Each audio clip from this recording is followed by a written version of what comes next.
Hello, ladies and gentlemen, and welcome to the Euphoria Season 2 and kind of Season 1 review, just the Euphoria review. Oh boy, I got my Marvel Alliance taken there. I am not ready, but I'll just go with I'm the number one Cal fanboy, Travis Snail, and I'm joined by... I'm the wrestler, Kirkland Patzer. You I want to meant to wrestle? ask you. I wasn't sure if you had talked about season one on cast or with No. anyone. Yeah, so I figured this was going to be kind of a show, just a show in total review. Yeah, no, I did exactly kind of what you did. I started because I had Crave for Dexter, and I'm like, well, there's a couple shows in here that I've heard about. The other show that I want to, because Zendaya, Euphoria ended on Sunday. My subscription renewed on the Monday. I was like, fuck, I could have just canceled and been done it. But the Mm. other show that I want to binge because I heard. The two shows I heard brought these past few years were Euphoria and Succession on HBO. So I think I'm going to try and watch Succession while this month's going. But yeah, I just started it, and then it was the rabbit hole of just, which we'll talk about, just like episode after episode after, and then I was like, I'm Yeah. done this in a week. I thought like, oh, I'll have a show to watch, I'll put something else on. And then it's just like I was finding myself staying up till 2 a.m. Like I gotta get the end of this episode. Like I want to know what Nate's gonna say to Jules here. Like, Oh, 100%. Yeah, no, I've heard good things about Succession. I have no mhm. idea really what it is. I think I was listening to like Bill Simmons' podcast or something, and they talked about it at the end of their episode, and Yeah, I don't know what that I is, think but it's yeah, a no, family that runs a business, and that's all I know about okay. it. Yeah. Yeah. But yeah, just very similar experience with Euphoria. I Hmm. put on the first episode. I knew I would want to watch it just because I like Zendaya, and I Yeah. figured if the show is whatever, just gotta watch it for Zendaya and watch the first episode with Shay. And it's such a great pilot. It gives you a taste really of like what Hmm. you're getting into.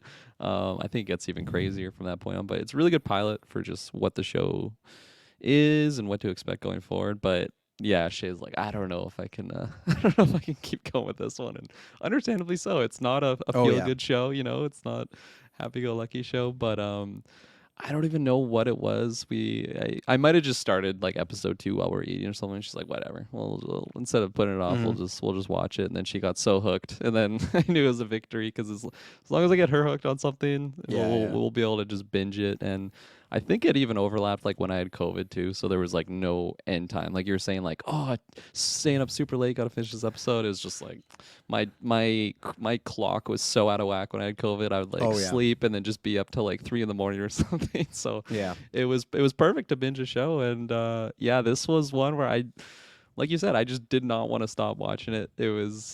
We powered through first season, and then yeah, we caught up. I think there's a couple episodes left in season 2, so unfortunately we had to wait through the weeks. But Hmm. it also made it fun because it's one of those shows that's so talked about. It's fun to be up to date and just see like Twitter's Yes. reaction and stuff like that. Because I Twitter's remember, so fun the day after. All the yeah, memes that drop, I got to give it to the community. oh Like the yeah, memes hundred are percent. fire.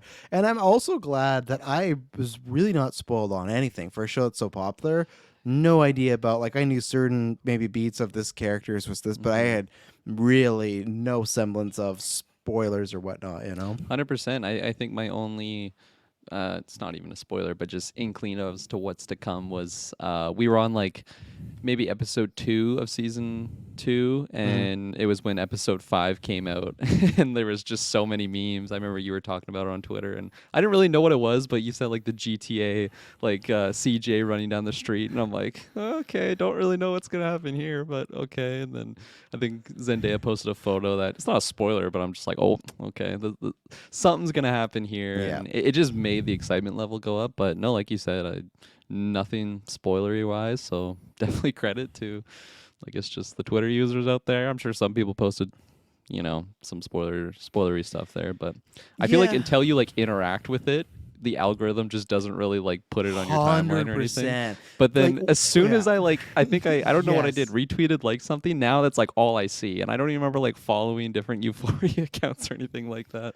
1000%. I had to do the topic, like I'm not interested in this, even though I am, and they pop up like because same thing, because I had caught up and then I was caught up to season 2, like episode 2, and that's where I started watching live. And I same thing like the meme or something, and then I logged on Monday morning. And my whole timeline was just Euphoria made memes, and some of them were good, but after a while, it was just way too much. Like, man, it's just nothing but Euphoria. And sometimes the memes are a little too similar. Like people have the Yeah. idea, so it's like, okay, this isn't as funny as the first time I saw it. But oh yeah, that Twitter algorithm, that'll be on you. Oh, you've picked up something new here. You want to get all the content for it, and yeah, and I think it's one of those things. Though it kind of reminds me, like that's why I laughed when Zendaya shared that retweet of like, oh, the Sunday Showdown, and it was Maddie and Cassie, because it feels kind of like a sports game where it's only spoilers if you're watching the show and have context, because it's just like Yeah. it's a lot of people just reacting, and the meme so I didn't understand while I was watching it.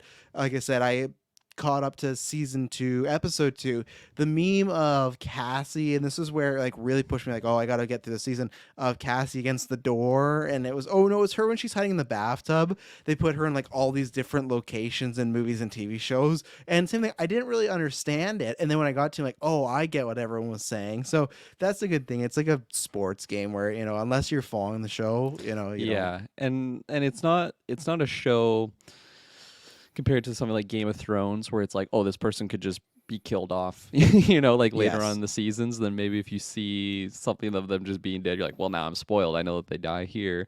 I mean, I guess something like that could happen in this show. It gets pretty wild. Mhm. But Oh yeah. because I think when I was in season 1, it was when they were talking about like real time when they're in season 2, and they're talking about Cassie's 4 a.m.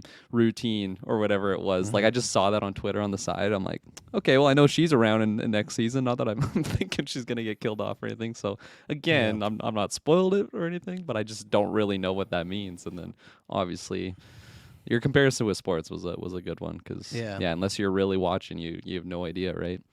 Yeah, no, most of the characters around, unless your name is fucking McKay, who's just going to disappear at the drop of the hat in season 2. He's completely gone. But guess I should give some plugs before we fully dive into this. This is GeekVerse podcast. This is a special review. We're going to do news, but honestly, there's not too much. There's a couple trailers. We're going to do kind of some more extra news next week, so look out for that.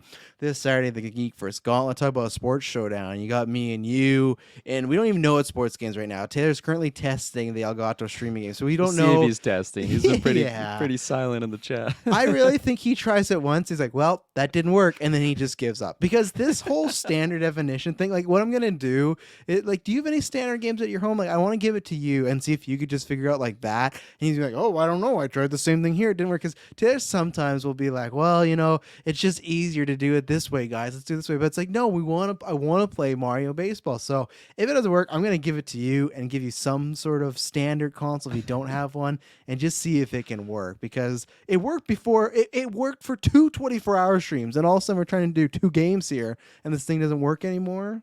Yeah, there's some tomfoolery at work. I don't know what's going on. It's definitely a simplistic thing where he's got all his gadget. He's a guy who just like likes to have things quick and easy. So maybe if he's got to go through some extra loops, he'll just say it. It won't work. Oh yeah, but yeah, that's happening Saturday. So either way, Kirkland Patzer only has a few more days with his sports title, so I hope he holds on to that. Just like hope so, Maddie too. and Cassie, you're gonna be that face. You're gonna have a similar face to the ending there. But yeah, we're gonna do that, and then Halo, Taylor, and Dylan, the much anticipated match. I'm very anticipated for this because we've seen it happen before, where there's a game that Taylor loves and he got destroyed, and I don't know if it's going to be that again, but man, I don't know what Taylor's soul could happen if he gets destroyed by Dylan Halo. And I don't think it's going to be destroyed, but I have my money on Taylor, I have my money on Dylan, even though Taylor's my Wolf Order partner. He's my team title partner right now.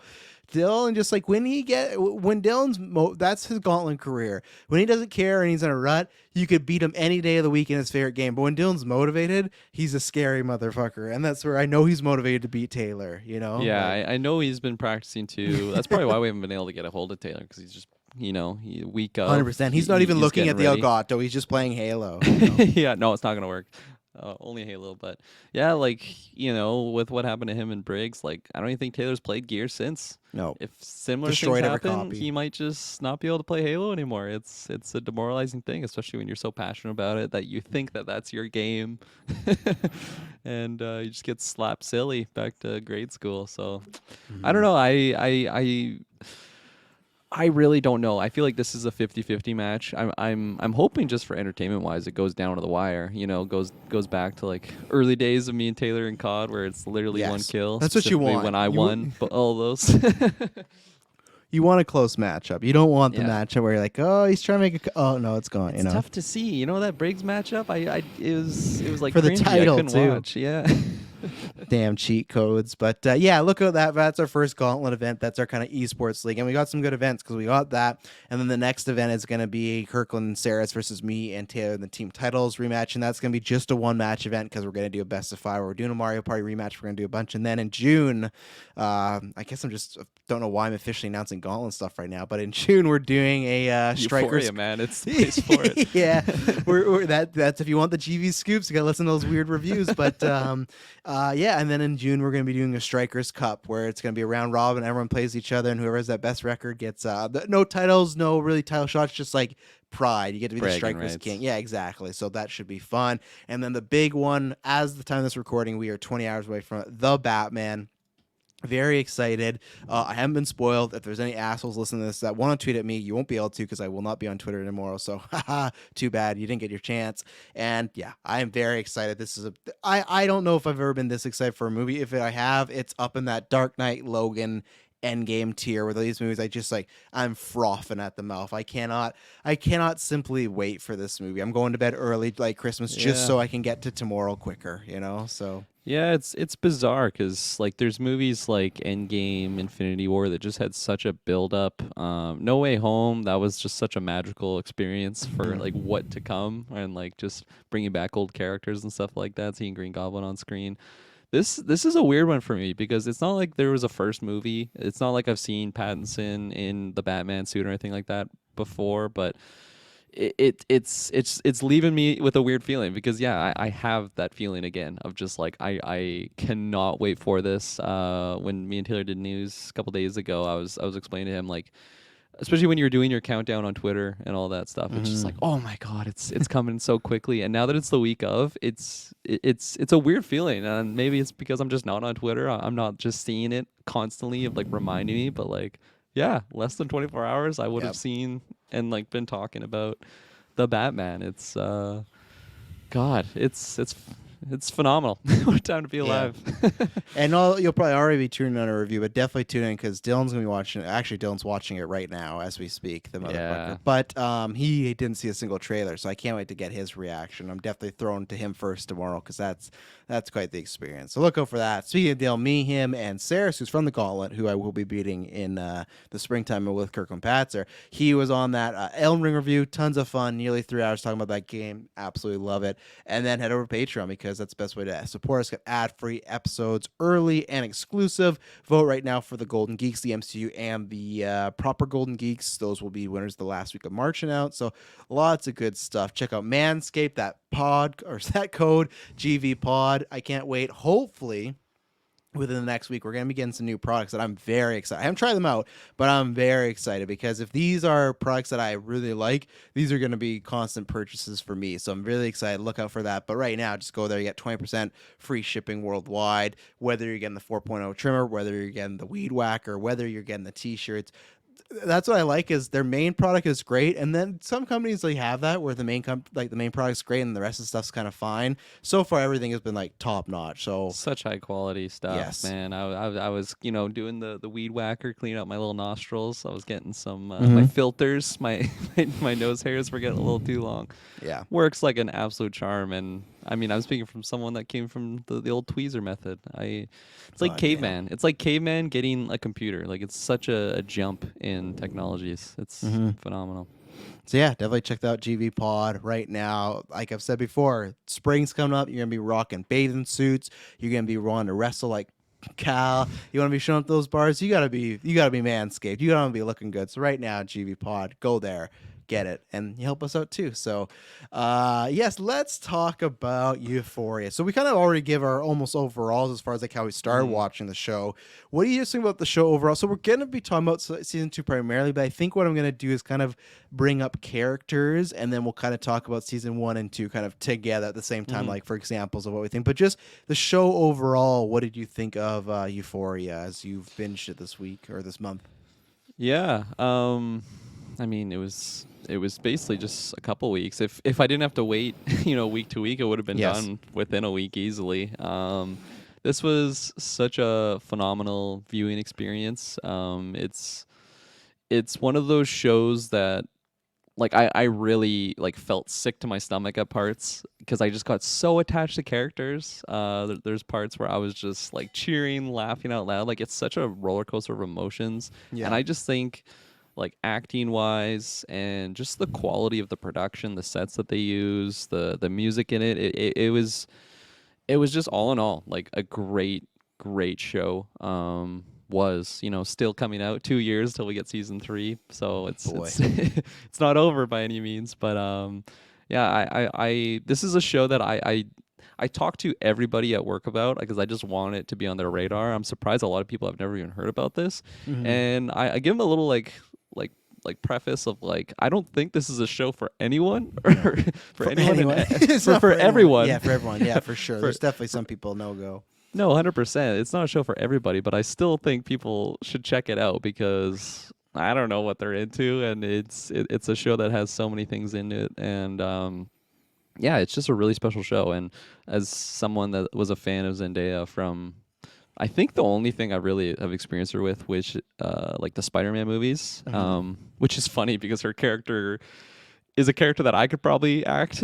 Like it's Yes. not it doesn't take a lot. And I know she was a Disney star beforehand, but like that was past my age group when Hmm. she was there. So I really had no experience with, and just her performance in the show was just like so next level.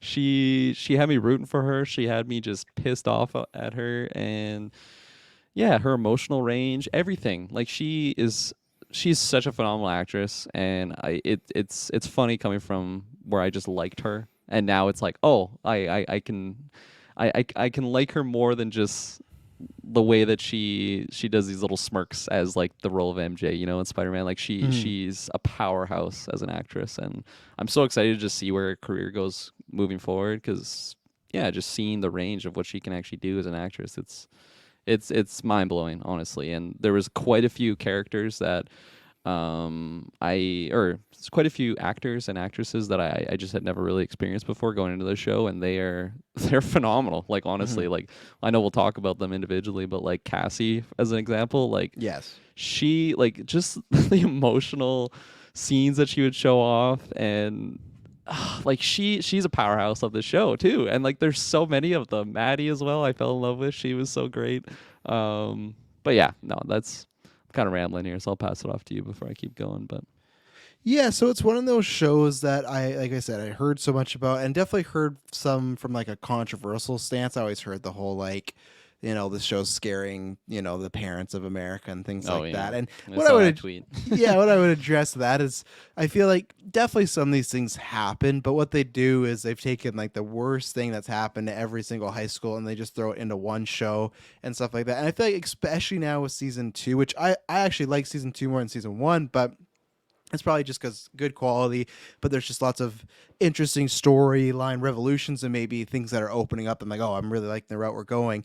But season 2, I think, definitely leans more into it's a TV show. I think the first season tries, it's still trying, but it feels like it's like, look at this realistic look at what a teen, growing Yeah. up in America right now could be. And there's definitely some that happens. Tons of the stuff they cover are very realistic. But I think now we've definitely gotten into more just high octane entertainment, like especially the finale season 2. It's wild. Like there's so much stuff where season 1 felt a lot more grounded, but I'm completely fine with that. And I think that's the best part. Like you were talking about, I've said this many times with movies and TV shows. As long as I have a character that I really like, I'm going to be there. This one has multiple. And the good thing with this show, for right and wrong reasons, wrong maybe being like the character doing bad things, my favorite character is kind of always shifting. Like I've had a Rue era, Hmm. I've had a Jules era, I've had a Cassie era.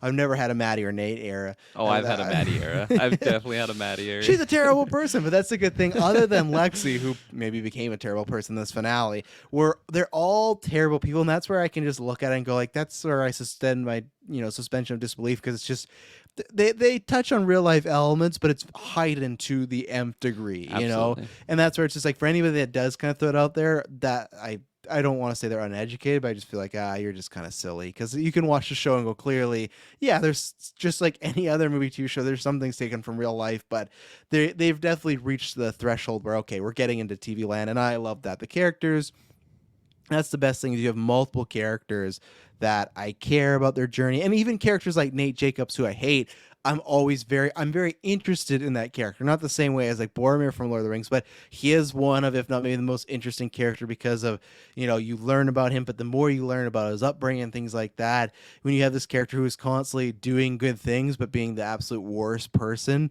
you're very conflicted. And that's one of the best things about the show is you're conflicted a lot. Same thing with Rue and many things she does. Every character kind of does things that makes you conflicted. And I Yeah. think they just nail as far as that. Those are the shades of gray that I like in storytelling. Is where the main character doesn't have to be the good guy. Like, and obviously I've said this many Mm-hmm. times. That's why Breaking Bad is my favorite show. Where you start from this guy like, yeah, I'm gonna cook meth to help my family, to at the end, Walter White's a piece of shit who kind of deserves everything he gets, right? Because of the things he does. Now, it's not to that degree for these characters, but it makes it relatable because not every situation or person in life is black and white. Now there's again stuff like the Walter White where it's like, yeah, once you reach that point you're too far gone.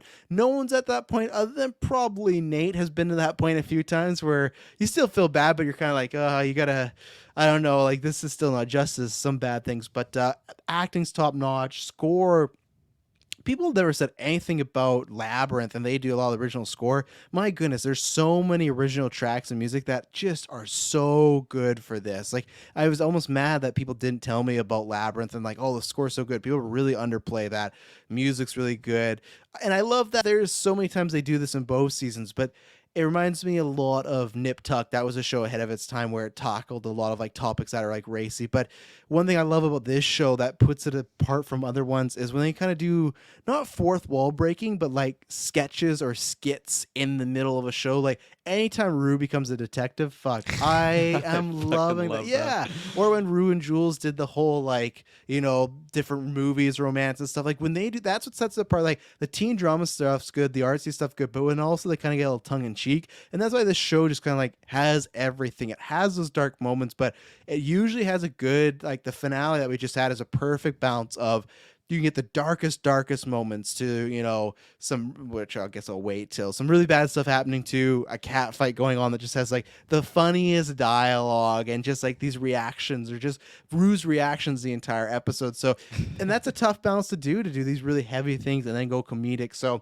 I absolutely Absolutely. love the show. I think I don't know if there's any. I think cons, it's kind of tough because there's some I have in this season, but there's stuff where I go, oh, they might be tackling that for next year. So the good thing is so Right. far, like any cons I've had are very minor. They've never been one big thing where I go, oh, what's going on? There's some things where I go, oh, did you guys kind of forget about this? But most of the time, I'm enjoying it, and yeah, I'm absolutely loving the show. I'm hating that we're gonna wait 2 years, but I Yeah. was happy that I did watch, and it kind of matches that hype, and it's just a great kind of multiple character study with fascinating like performances going on. So Yeah, I feel like a lot of times in these types of shows, a con I might have is like a character decision. mhm. And I know sometimes that can help the plot, but sometimes like maybe the con is because it just doesn't seem like something this character would do Yes, with with what we've been shown from them so far. But like there's definitely moments I feel like I've had early on, maybe in I don't even know specifically where in the show, but it's just like I can't believe this character did that. And then later on, it's like, oh, okay, this is very surprising and clever the way mhm. this did, and like it feels strategic and it feels true to the character. It feels like if maybe they're going against something that they would have done early on, it's because they're growing or just something else is being revealed through the character. There's definitely moments when I've just absolutely like fuck this character so much so, and then you get like a really gratifying result Yeah, from that later on. And 100%. yeah, no, I absolutely love all the characters, or maybe not all the characters, but most of the characters. And I feel like a big part of that is like the casting for them. Hmm. I think it's such a good casting, and I am totally down to just follow this crew moving forward with however many seasons we're gonna get. And with what you said about like cons, I really can't think of much because, like I said, they're usually about characters, and I really like a Yeah. lot of the characters in this. And maybe if there was a minor con, there was just so many great moments that kind of just overshadowed it, and that's always good. And yeah, just like the sketches in the middle that you're saying with like Rue becoming a detective, when her and Jules are like describing like the art of the perfect dick pic, like that was Yes. so great. And yeah, it could be like a very serious moment of like someone basically overdosing or just being really awful, and then it cuts to someone like that, and it just takes you on such an emotional ride watching it. And Hmm. I think that's what makes the viewing experience so special, honestly, Yeah. because it takes you for that ride. It's not like, oh, okay, this is on, I'm on my phone, I'm kind of like half watching. Like when I watch this, I feel like I'm fully engaged in what's going on. And I don't want to stop. It's like they're hour long episodes, they absolutely fly by. Hmm. It's great TV. Yeah. I agree wholeheartedly. So, if you've one, just our general thought, I think we drop a little minor spoilers here and there. But now this portion is for whether you don't care or if you've seen season 1 and 2, because we're gonna be talking about all this stuff. So, if you've not seen it, now it's time to bow out. We're gonna take our first ad break, and then after that, we're gonna dive full feet into Euphoria. So, we'll be right back. And we're back. So where do you want to start with all this? I feel like I said, character by character is probably the best way to go because we could like, Hmm. and not every single. We don't need to talk about Maddie's side friend who just says like, beat her ass, It's like so that one. funny. But I always forget about this character yes, until she's like with all the crew. and she always She's gets the definitely a best minor character. lines. Yeah, she's Like fine. She's hitting her yeah, vape. yeah, Um, but she wasn't in that photo that Cassie and Lexi's mom took, no, so she's she's not the definitely core not. group. No, absolutely not. But I'm still glad that she's there because, like you said, her lines are hilarious. I don't know. Do you want to just start with Rue, the head honcho? Yeah, probably the best way. So Rue, if you don't know anything about the show, or if you do, just to recap, that she is a recovering, sometimes not really recovering drug addict, and it's interesting, right? Because this is something that I've known people that have done hard drugs in my time, but this is taking that route of what if someone is an addict at like this age in high school. Mm-hmm. And this is where I'd say not cons, but there's some stuff that gets like unbelievable like that chase, so like the chase episode that happens this year, great episode, great piece of television, but I would never look at that and be like this is realistic, because to me it made no sense. This is a girl who's very hopped up on stuff that really is, like looks pretty tired, that these cops can't do anything. So there's times with the storyline and that aspect, but there's other times where I like where she just goes to refuses to pee and they like break down like how that could destroy your kidney and everything. And I like the character quite a bit because she, especially where we left her in season 2, she's more in the upswing, but she I think is the most like Nate is a guy that he does some nice things, but you pretty much just hate him. She to me is that character that goes back and forth to you can really like her to quite dislike her, but you're still kind of Mm-hmm. pulling for her. And Zendaya plays her in such like a likable way, but also in such a like snotty is the wrong word, but kind of in a way where she's you just don't know if you would want to talk to this person if you were to bump into them. She's very rude, many like all the Yeah. time to people, and she's very forthcoming. But it's definitely like a defense mechanism. But it's interesting to see her kind of.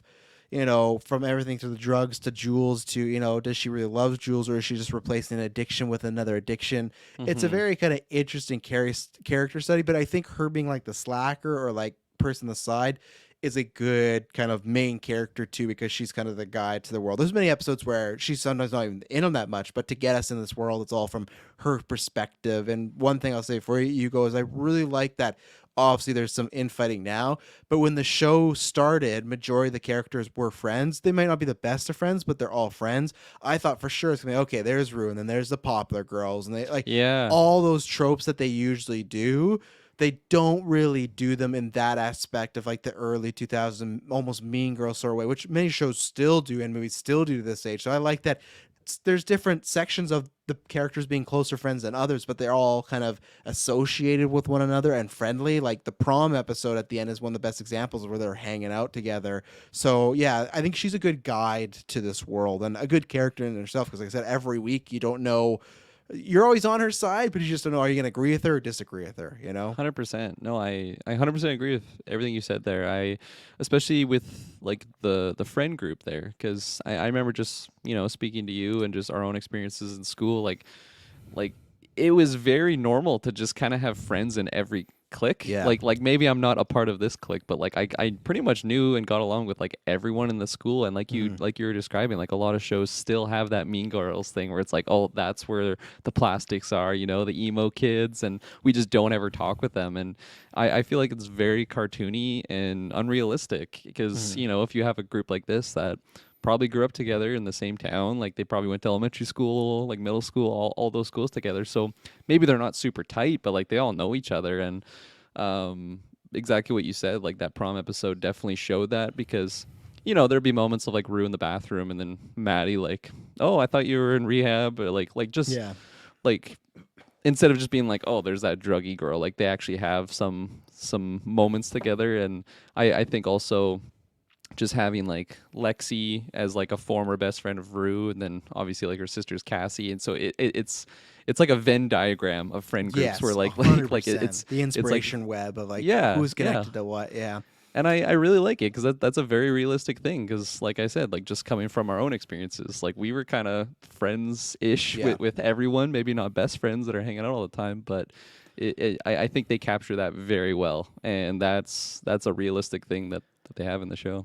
Yeah, the only con I have against that was in that prom episode where there is so much shit going down with Nate and Maddie. I kind of question like how come Rue and Jules never talk to Maddie about like any of this stuff. Like there's levels of talking to her about, you know, oh yeah, we Yeah. don't like Nate. But when it gets to the point where there's like crimes being like, I don't know if I'm Jules and I know that Maddie and Nate have framed this other student for like, you know, underage sex and violence and all this stuff, if I could still just be hanging out with her knowing she was like a part of this kind of cover up and everything. So and True. that's where sometimes they kind of almost hold things back because they want to reveal it at like the right moment, or it's like, well, we don't want these characters fighting right now, so we won't do that. But really, in real life, I feel like Jules would maybe feel uncomfortable hanging out with Maddie because this stuff is happening. But again, it's kind of just it is minor stuff, and you go, okay, do you want them fighting right now? But I do think there is a way to address it. And that's where I think the show I have like little cons like that, but nothing Yeah. major because I do like that dynamic. But sometimes I feel the characters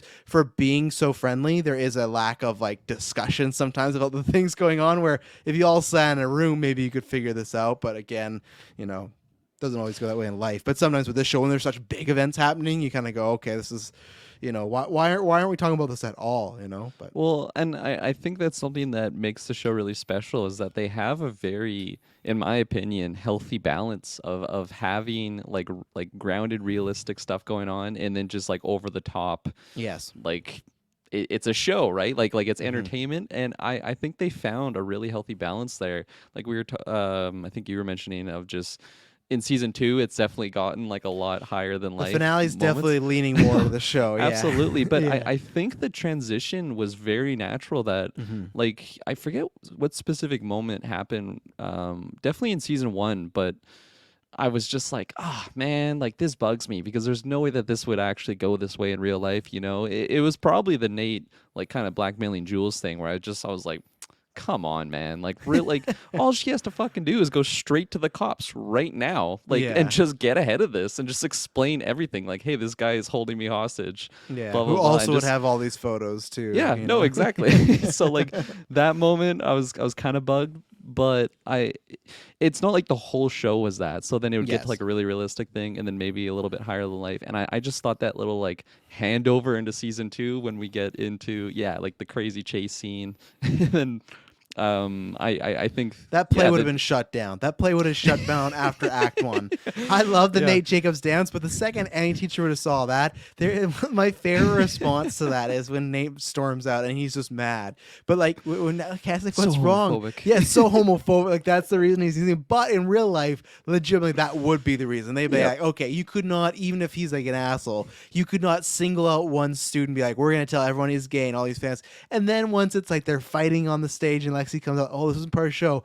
This would have been Yeah. shut down hours ago. But you got to suspend your disbelief. And even the stuff with Jules, with Nate, how I sometimes headcan the stuff as I go, well, they're in high school and they're dumb kids. So maybe she would Yeah, not think true. about going to the police because it's like you just think about the worst, right? So that's where it's like, that's where, you know, is it like plot armor to the show? Absolutely. But there's a lot of stuff I go, I guess they're dumb kids. So that's why they're making Yeah. this mistake, you know? Yeah, no, 100%. But yeah, I just think I think it's a healthy balance. Like, you know, maybe there's some episodes that just feel very higher than life, Yes. and then there's a moment that just feels absolutely so real. And that, again, that probably goes to the acting, like whether it's Zendaya just being a total drug addict, and I'm pissed off at her for being this way, but I'm like, this is exactly how this type of individual would be acting in Yes. this situation, whether she's just absolutely flipping out on her mom or something like this. And it's hard to watch, but it's so real, and that's what makes Mhm. it that's what makes it so good. And Well, that episode in season 2, like I can't remember the actual title of it, but the episode where she is on the it run, was like, episode 5. I yeah, forget what the yeah, name yeah. Like was. that episode, if you don't know anybody with like addiction tendencies or an addict or an alcoholic or something like that, that is that.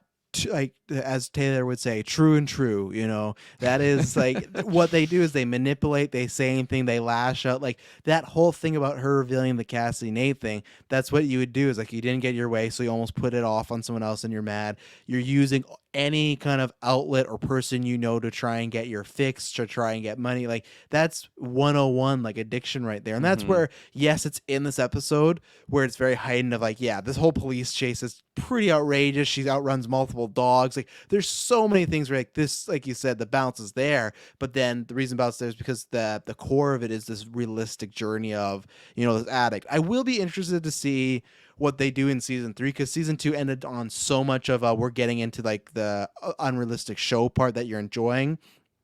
And my theory is I think they're going to maybe try to ground it a little again in season 3. Like I think some people might be thinking, oh, you're going to get more of that, because I'd seen some tweet from someone that hadn't seen the show. They're like, reading about Euphoria, how is the show even a show? Like when you just see the stuff on paper that happened, the finale, the clips, you'd go like, yeah, what is this show? But Right. I think season 3 will probably try to ground it at least a little bit before you get back into some of the crazier stuff, because I think if you do go too much the other way, then it might get it just a too. You don't want it to be too unbelievable, because then you lose the stakes. You know, you don't want it Yep. to be too cartoony, because then if you lose that, oh, this semi-real world, you know, what's going to happen? And that's why I'm still interested, like talking with Rue, is I don't know, like, and this is where I'm waiting to season 2 or season 3 to see if it's a con. She gets this briefcase, right? And it's to sell these drugs, make money. She doesn't. She just does most of them, and then they flush the rest. Never once came up again this season from this character that's been pretty much Yeah. deemed as like she's a threat. She got away, but you would still think the very next day that character would be like, okay, this person got away. We had her locked up. We got to find her.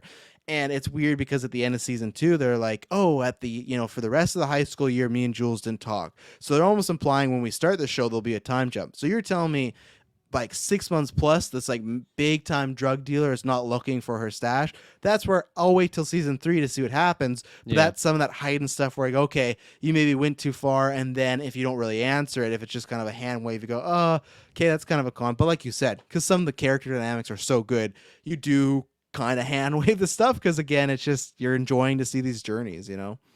Oh, 100%. And I did the same thing. Like when the finale happened, I was a little bit disappointed that we didn't even get a mention of that character. I forget her name now, but I'm gonna hold my criticism until we get that season 3, Mhm. because I trust in the show, especially just where it's gone. Especially how it does this thing where like with how it ended with Rue and Elliot, and it was just like really like wholesome, heartwarming moment. And it's like, oh, things are getting better, sunshine and rainbows. And then in the back of my mind, I'm like, oh, this big time drug dealer, like she's gonna be on the hunt for Rue hardcore, Mhm. and it freaks me out. I'm worried for Rue. And I just trust that that will be something in season 3 that happens. And if it doesn't, that'll honestly be a pretty big flaw, in Mhm. my opinion, for on the show. And um, Because it's like so you could have found another way to get her addicted to drugs, not a, oh, she gets a whole briefcase and stuff like that. Because super dangerous individual, and they even show the emphasis of the danger of this yes. individual, right? Yeah, and just because it was such a big deal, like Rue made such a big deal that that stuff got flushed. Like, no, I need it. Like, not need it in the sense of doing the drugs. Like, I need it as far as payment. So, I do think they will follow up. But I just found it was the fact that it wasn't immediately followed up caught me a little off guard, because Yeah. that's not really how things work in that type of world. If you owe people money, it's not going to be like, ah, we'll check on Rue in six Don't months in worry her about it. backpack Yeah. of drugs. Yeah, it's going to be like what you've done right now. But again, I get it, because you were more near the end of the season. You had to close off a lot of things. So I'm interested to see where they, because like both seasons I think have ended her in an interesting place where okay, she's a drug addict, she goes to rehab, she's recovering, but the whole time she's still like doing drugs on the side. She does like go cold turkey when she meets Jules, and like I said, that kind of becomes her new addiction. Is just like trying to be around Jules, be loved by Jules and stuff like that. And then season 1 though, she does make this kind of I'd feel uncharacteristic choice that she doesn't leave with Jules, and also that causes like a strain between the two. But you would think that she's so in love with Jules and will do anything with Jules that she would have just upped and left, right? And Mm-hmm. I found, and obviously maybe we'll talk about Jules next. I find it very interesting because I'm a big Grey's Anatomy fan. The big couple there was Derek and Meredith, Patrick Dempsey and El Pompeo. I was like, no matter what was going to happen in the show, they're always going to end up together, right? And I thought that's how Rue and Jules is going to be. That no matter what, when the show ends, they'll find a way. Where it's interesting when you leave season 2, where she goes like, Jules was my first love, but I wasn't really like active in it because I was just high all the time. And she gave like a very like speech of like there's going to be new people at season 2, or she's moved on from that. Now, in my gut, I still think some way they'll find their way back to each other. I have a theory of why we're doing that. I'll probably talk about that when we get to Jules and Nate. But I feel that I was really caught off guard by that as far as she's good. But I'm very interested to see a season 3 that she's maybe just focusing on herself. I will be very disappointed if we open up season 3 and she's just back on drugs. I'm not opposed for her going off the wagon, but I do want to see her experiences. So, like I said, that caught me off guard of just like, just pretty much said goodbye to Jules in that moment. I felt like Jules knew that. So, I'm not sure. Do you think those two are going to be endgame when this series is over? Or do you think this is an actual, because that's the thing with Euphoria, you never really know the direction, or do you think it is an actual, hey, good run, but it's over for you, you know? Yeah, it like if you asked me this at the end of season 1 without saying season 2, I'd say, oh yeah, easily they're gonna be Yes. together forever. And then there's quite a few just dynamics and factors introduced into season 2, whether it was Elliot, whether it was like Jules' just interaction with Nate at the end of season 2. That there's things that make me hesitant to say that they are endgame, even though I love them together. I really like their relationship and dynamic, and it was fun. And I yeah I thought Jules was like perfect for Rue, and then it gets to a point in the show where it's just like, okay, maybe this isn't like the most healthy dynamic between these two characters. But I I really don't know. It could be Mhm. a coin flip. And yeah, I again, that's what makes the show so good, is it's hard to tell like what's really gonna happen with this. Like, is Rue gonna stay clean? It's pretty tough. Yeah. It is tough because they like that's what they had stressed multiple seasons when they talk about Ali, and Ali played by the great Coleman Diggin or Digman. I'll have to look how you pronounce the last name. Oh, I thought it was Coleman Digman, but it's not that. But man, he was in Candyman. He was in, I don't know if you'll ever see this movie, but he was in a movie called Zola where he played a pimp, and oh my god, the man should have got an Academy Award nomination and maybe What was win. it called? Zola. It's about these two prostitutes, and he's their pimp. And oh my goodness, he would fit right into like Euphoria as the TV show and stuff like that. But Coleman is just like felt like I've seen him in a few other things. I looked at his IMDb, but then I saw him Candyman, and since then, like Candyman, Euphoria as well, he's popping up in the stuff. And man, that is a damn good actor. Anytime he's on the scene, and you can have an actor that's going to have like a 10-minute monologue, and you're enthralled the whole time. That's when you know you got the goods in somebody, because there's so many people that could do that, and you'll get bored, you'll get uninterested, you'll go on your phone. Not when Ollie's on screen. When Ollie's No. on screen, I'm so interested. I love his dynamic with Rue. I Yeah. love that COVID episode we got where it gave him a little more backstory and stuff like that. And I love that he kind of stressed, he talked about rock bottom, and they talked about that in this season that, hey, is this your rock bottom? She says, I think so. And I kind of hope it is. Like, I think there's interesting things to do with her struggling about maybe doing drugs again, but I don't know if we need another like this relapse, because this was so big and such a big thing. I don't think you can even top, especially with it connected to the running episode. I feel like this should be the rock bottom, the worst it ever gets for her. I really I do think. Yeah, I 100% agree. His name's Coleman Domingo, by the way. Coleman Domingo, yeah, outstanding actor. Very That cool man name. needs to be in a big franchise yesterday. Like, Yeah, yeah, he is a powerhouse, and he just exudes that like gravitas when he's on hmm screen. and He realism. just You don't think he's an actor. Yeah, You think he's a guy. You know. yeah, no, 100%. And I love that he calls Rue out on her shit, like when she's just at the what's it called, the drug anonymous, whatever the like the Yeah, yeah. I Uh, f- uh, it's NA. It's NA. No, isn't Narcotics it? Anonymous, Narcotics yes, yeah, Anonymous. Yeah, NA, yeah, that's yeah. right. And yeah, he just calls her out on like her shit. Like he just knows that she's just using during these memes Yes. that she's talking about being sober. But no, he like that COVID episode. I'm one that I didn't realize those were like filmed due to COVID, so it Mm-hmm. felt very weird to end the season that way. Like it's 100%. Yeah. because yeah, like I think it's episode 8, right, which is like the actual finale, which is Yeah. wild, and then the next one very change of pace. It's Mm-hmm. like okay, I this was definitely one of my favorite episodes, like the diner scene, specifically for Coleman's performance and just doing like that monologue, talking about his life, and I I absolutely love that interact. Like Shay didn't like it; it was pretty boring for her, and I totally understand. But for Yes. me, I love just hearing this guy's story, and it was so powerful, and I really thought it had like a big impact on Rue. That's why it felt so strange to enter season 2, and she's just like.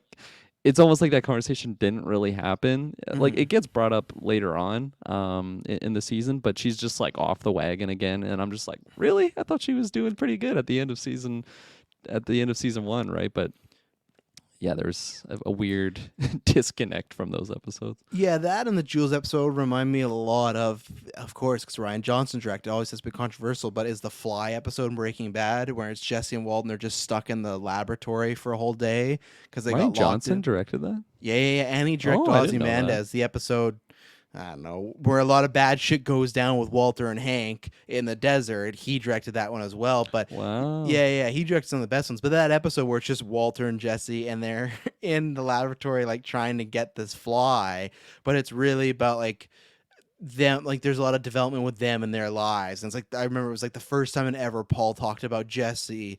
Or why am I saying Paul? That's his real name. Aaron Paul. What's his? Jesse talked about what was Christian Ritter's character? yeah, because her. I'm I thinking forget her character. I'll look it up. either way. There's a big thing that happens between him, Walt, and her, and they don't really talk about it for a while. And it's in this episode where you start to reveal little things, and there's dialogue, and that's where it's just like those episodes. Because I'm a sucker for just like character development, character work, and that's nothing. That's all what episode 9 and 10 is. Do you have that name? Yeah, Jane Jane, Margolis. right? Jane, Jesse, and Jane, right? Yeah, I should have fucking figured it out. But anyway, so yeah, I can see why people don't like them, and it's so funny because was not the only thing I had heard about Euphoria at the time. I say not being spoiled. I had heard that the finale was like primarily like a musical, and people were kind of pissed about it.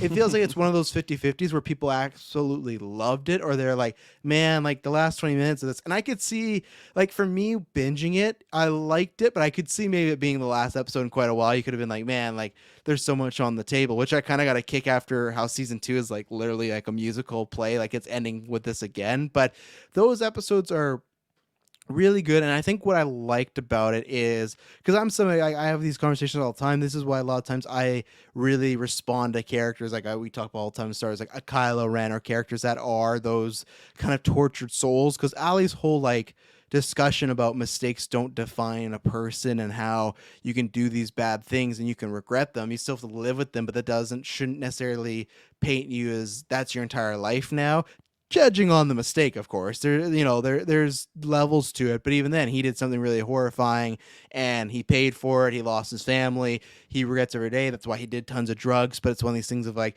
it was to reduce your life to one single moment when you don't have it's more like when a person does that again and again, but to reduce your life to one single moment, aka mistake, is kind of a very cruel punishment. And I loved all that because obviously that's something to do with addiction, but many things in life, right? And I think that's stuff you get older, where it's stuff, in high school drama, someone might make a mistake or something, oh, this asshole, that's it, we're not friends anymore. But most time now in life, you kind of, the older you get a lot more perspective and things like that. And I think that's Hmm. what, Ollie's trying to always put towards her. And I was really surprised, and I think in season 2 was she made some dig about him, because that's the whole thing. He reveals that he was high and he was just having a frantic day, got an argument with his daughter, and he hit her, and he regretted it right away. And he knew it was a mistake, but obviously that ended a lot of I think it things. was the wife or the Or the wife, girlfriend. It yes, was yeah. But I think it was in front of the kids, right? yeah, Something like that. Yeah. yeah. So he does that. And then she says some dig about it. He's like, if you ever say something like that, we're done. And she does that. But then when she goes to apologize and she phones, I really did think he was going to not accept. He was just going to be like, hey, I accept your apology. I thought he was Yeah. going to accept, but he's going to be like, you're on your own now, like he said. But that wouldn't track with the character. What tracks is that mistake or that speech he gave about mistakes earlier, or I guess at the end of that, middle sphere of season 1, season 2, about these mistakes aren't going to define you. So I thought it was a big character building moment that he did come back and help her get clean and Yeah. helped her with the family, and I love that. And Ali is just he's a great character. I'm interested to see if Rue is a bit more having normal life. I'm excited to see what dramas she has other than maybe just outrunning a drug dealer. I'm interested to see like how does she function. I think Ali will play a big part, and I'm always down for a Ali Rue diner scene. Oh, 100%. That moment when, I mean, just when she is like entering her rock bottom of like Oh she's yeah, just yeah. carrying around Got her the suitcase, suitcase. like fuck the world, like yeah, She's on a brings suicide mission, pretty much. Like, yeah. yeah, Oh, 100%. She has this, I don't even know the dollar amount worth of drugs. No intention to like pay back this drug. Like she's literally just going to her death here. yeah, And then yeah, like just to take that very very powerful terrible moment that Ali had and just like bring it in front of him and like try and define him as a person with that, like that's where I was like, fuck Rue, you're terrible, blah blah blah. And then like the way he reacted, like, no, we're done. So when she again on the phone trying to call him there, I same thing as you, I thought he was gonna be like, no, like I meant what I said, but it wouldn't have fit the character because he totally understands of this person. It's one thing to be a drug addict, but like it's a kid. It's a 17-year-old kid. I wasn't a drug yes, addict at 17. I still did fucking dumbass shit that if I was talking to myself as a 17-year-old, like it would have been again, like you just can't even like you can't pin that on a child because that's yeah. essentially what Rue is, and it's not just a child, it's a drug addict child that's like completely out of her own mind there. And that blew me away, honestly. Like I just absolutely love Ali. In that moment, he cemented as just. I already loved him, but I was like, wow, that's powerful, especially with where Rue's at. Like with how terrible she was to her family. She'll always have her family. That's what's so wonderful about the dynamic between Yeah. her sister and her mom. But for this like stranger, which is Ali, to just be like, no, like I'm still gonna help. He comes to her house and like makes dinner with the family. Like God, like that's powerful stuff. I did not think we were gonna get there with specifically with how episode 5 went, and she was on that suicide mission. She was Headbutting rock a bottoming. door, breaking it down. Yeah, she was That was insane. Oh my yeah. god, we haven't even really deep dove into that episode. I feel like we could talk about that, just that one episode for hours. That was so insane. But Oh yeah. No, I know when the show comes back, we might have to do weekly reviews because there's so much to deep yeah, dive with each episode. Like that, yeah. I think Just so. and just the intensity of that episode 5 too. Of just the breaking down the doors, yelling at his sister, and the constant mood swings. She'll say the worst stuff about her mom and sister, and then right away she's crying and apologizing. And like I said, when I saw, I think I'd shared on Twitter. Most people were, but that clip of her just going to town on Jules and just pretty much Right in her face. just bombing the relationship. And Jules, to her credit, even in the season finale, still she's like Ali, forgiving her, still loves her, but I guess just Rue I think season 3 will give us more light of why she made that decision of maybe having to part ways for now. I think there's, like I said, a reason for it. But that speech she gave to her about like you don't love anybody, you just love being loved, and just the stuttering and how she, like, again, much like Ali, doesn't feel like a character. It doesn't feel like you're watching a character. You feel like you're watching a person. And that Mm-hmm. whole episode is just delivered on tons of stuff, and even stuff like you talk about with the family, that you get this mom and sister being so supportive. At the same time, her mom saying like, hey, if you kind of slip up one more time, I can't really focus on you anymore. Like I like, and at first it's such this cold speech about how she's going to focus all her attention on the younger daughter, but then when Mm-hmm. she says the line of like, I'd rather lose one daughter than two, and Mm-hmm. with Rue's track record, you can't really blame her. You kind of go, oh Yeah. yeah, like, and that's the thing with Rue, she doesn't really blame her either. It's sad, it hurts her to hear that, but Yeah. you can't blame her because like her track record is so poor for making mistakes and Yeah. almost throwing her life away and the family's life away. Where the youngest has had some dabbling in like marijuana stuff, but has had nowhere near the problems Rue has. Yeah, No. maybe getting drunk and stuff, but nothing, nothing like Rue has. So it's gonna be interesting. That's what I hope more of that dynamic, see where Rue's head at, and also I do hope that Ali and Rue's mom get together. I do want that. I do Me want that too. pairing. Yeah, I He's much really better do. than that white dude that she found on like Tinder or whatever the fuck his name was. Yeah, I Just hear sitting in you my got a new dad's chair. Yeah. girlfriend. and like, and like he was a loser, but at the same time, I liked that the show didn't make him like they made him a loser, but not an asshole, not a way where he misspoke to the young sister, he misspoke to Right. mom, not because we get that trope all the time where it's like, why is my mom dating this guy? He seemed like a nice enough guy, maybe he misspoke, but he was trying to like, oh, like I hear you're hitting it off, and she just fucking railroaded him off like classic Rue. Yeah. But again, another trope where it's just like, this is just a guy just dating your mom trying to be nice. He was just trying to be nice, you know, he wasn't doing Oh, anything, totally. and she just snapped him away and stuff. So He has no idea her drug usage or history. no. Don't put that in the Tinder profile. Yeah. Let's 100%. take another ad break and then we'll start jumping around. So we'll be right back. And we're back. So anything more on Rue you're gonna mention there? Yeah, I forgot to mention this earlier, but you mentioned like, which I agreed with you of I hope that this is like this rock bottom. It's not like the second last rock bottom that Rue's gonna hit. Yeah. And I feel like that is gonna be the case, and I feel like a big rock bottom moment there. It's not just freaking out on her mom, destroying the entire house. You know, freaking out on Jules and yeah. Elliot.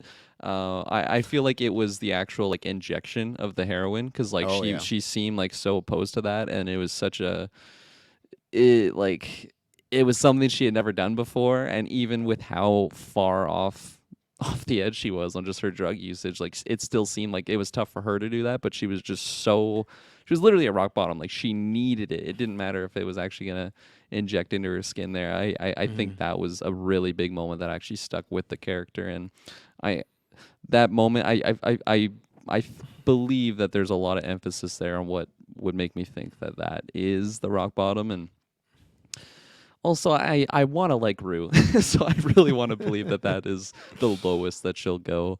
Really wanted to quickly mention that because I just forgot to say that earlier. And then something else was with again episode 5 when she's absolutely just freaking out at her mom, and like you know like she says like we flushed it, and then you just hear like Jules' voice like in the background, and there's like a very long silence of just Rue realizing that like everything that just happened, and a lot happened in this moment of her basically attacking her mom, like breaking down the door, just tearing shit up, and just realizing that like person that she absolutely loved, Jules, and then like a really really close friend, maybe not the best friend because he was kind of helping her drug addiction there, but like Yeah. Elliot, Oh, like that's a her piece of two shit. her two friends, just totally hearing everything that just happened to her like that. Like I like gasped in that moment. Like my mouth was just like my jaw was just to the floor. Like I could not believe that that happened. And then when she goes around the corner and they're just both sitting there, like Oh I yeah. couldn't imagine. You know, like I've never been that rock bottom as a Such young kid. I've definitely had arguments there that I wouldn't want like my best friend or something. You know, like in the room there. Like yeah. that was such an intense moment, and it was so quiet. It was so quiet for that moment of her just realizing there and then going around the corner and then seeing her there, and then you know what followed, you know, getting all up in Jules' face. But I love the mom's dialogue there of like, yeah, your friends just heard everything there. Like, own it. Don't hide from this moment, you know? And yeah, that was that episode, man. That was so powerful. There was Oh so yeah. much stuff going on there. That's one of those like I think for the last time Euphoria was on, she won the Emmy, and it's one of those like oh yeah, like and I don't watch as much TV as movies, but it's one of those like how can you deny like that type of performance and stuff? And yeah, it's such done it in such a good way because she's just talking with the mom and sister, and then when you just hear Jules in the background off screen says we flushed them, referring to the drugs, you're like oh no, like like she has that realization of like yeah, her friends are like there and everything, and yeah, great episode, you know, great runner Rue Very, is, you know. very, very heavy. And then very, very quickly, I'll mention I absolutely love when all the moments when Rue was like you mentioned with the kidney and how like she just couldn't like physically get up to go to the bathroom. I love all those moments where she just sits down to explain the behavior. And again, I think no matter how wacky the show gets, if they just keep putting that type of stuff in there, it really does make it realistic because it explains the behavior, it explains why she thinks this way, why she behaves this way, Yes. because a lot of it's from the drugs, a lot of it's from just like the scientific reasoning on why this is happening. I love all Mhm. the moments that they have with that. And it's not even just like explaining why her body's reacting because of doing all this drugs. Maybe it's explaining why this character is this way, and it'll do like a maybe like the beginning of this certain episode, it'll talk about, I don't know, Fezco's like upbringing or something like that. And they sprinkle those moments in really cleverly, I think, because there'll be something that's like, oh, why is this person this way? And then a couple of episodes down the line, they'll have a set explanation in there. And I love that they do that, and I hope it carries on. Yeah, well, people have referred to, they said, like each episode of season one focused on one character, and then this one was much more of a ensemble. I agree to a point, but I disagree a lot. Where to me, like the episode, with it being about a character, it'd be like the first 15, 20 minutes are about that character. But then after it would transition to just the show, like for the most Hmm. part, it'd be about everyone. Where this one was, you had the Cal episode, you had the Fezco episode, but for the most part, it was about kind of all of them together at the same point. So, and I think that fits because for the season one, I think that works as an introduction to each character you're meeting. Here's like a little highlight of like why the way they are, how they grew up. But you can only do that when you meet a new character. You can't just keep doing that over and over with characters. It's like, what more can you learn? Like only thing you can learn is stuff in present day and stuff like that. So, Yeah. and obviously they kind of had, I feel like, a twofer with like Rue and Jules because they had those two episodes, and that's where I was going to transition to Jules because she, like that episode with her, the episode 10, I think that one was really good because and I'm someone that liked both those episodes, but we already had a lot of backstory on Jules, but I think this was like a lot of putting a lot more color on the pages of the line because it's like I'd always wonder like, hey, what is the deal with the mom? And then you get these scenes where the mom's trying to apologize, and you don't really know if the mom's trying to apologize because she feels that way or because some like therapist told her she needs to, and that's where like Jules kind of like smells it out and like there's all these great dynamics that are still really untouched with the show with Jules and her dynamic with Hmm. parents and her life. And I think that's something also that was talked about when the show premiered.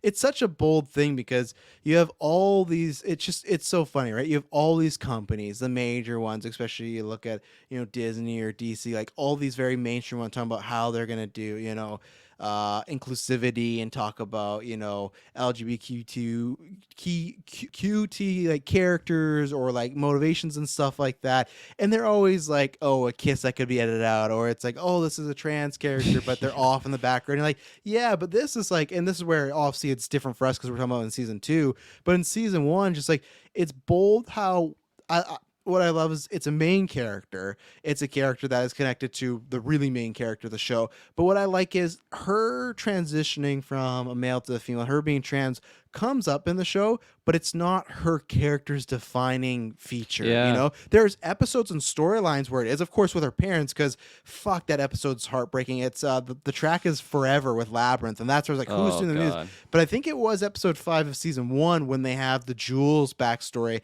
of her mom like locking her up in the sun. And it's just like, and that's where so many people that I think that if they are kind of asshats probably don't even think about people that are just like, don't believe in people being gay and don't believe in trans.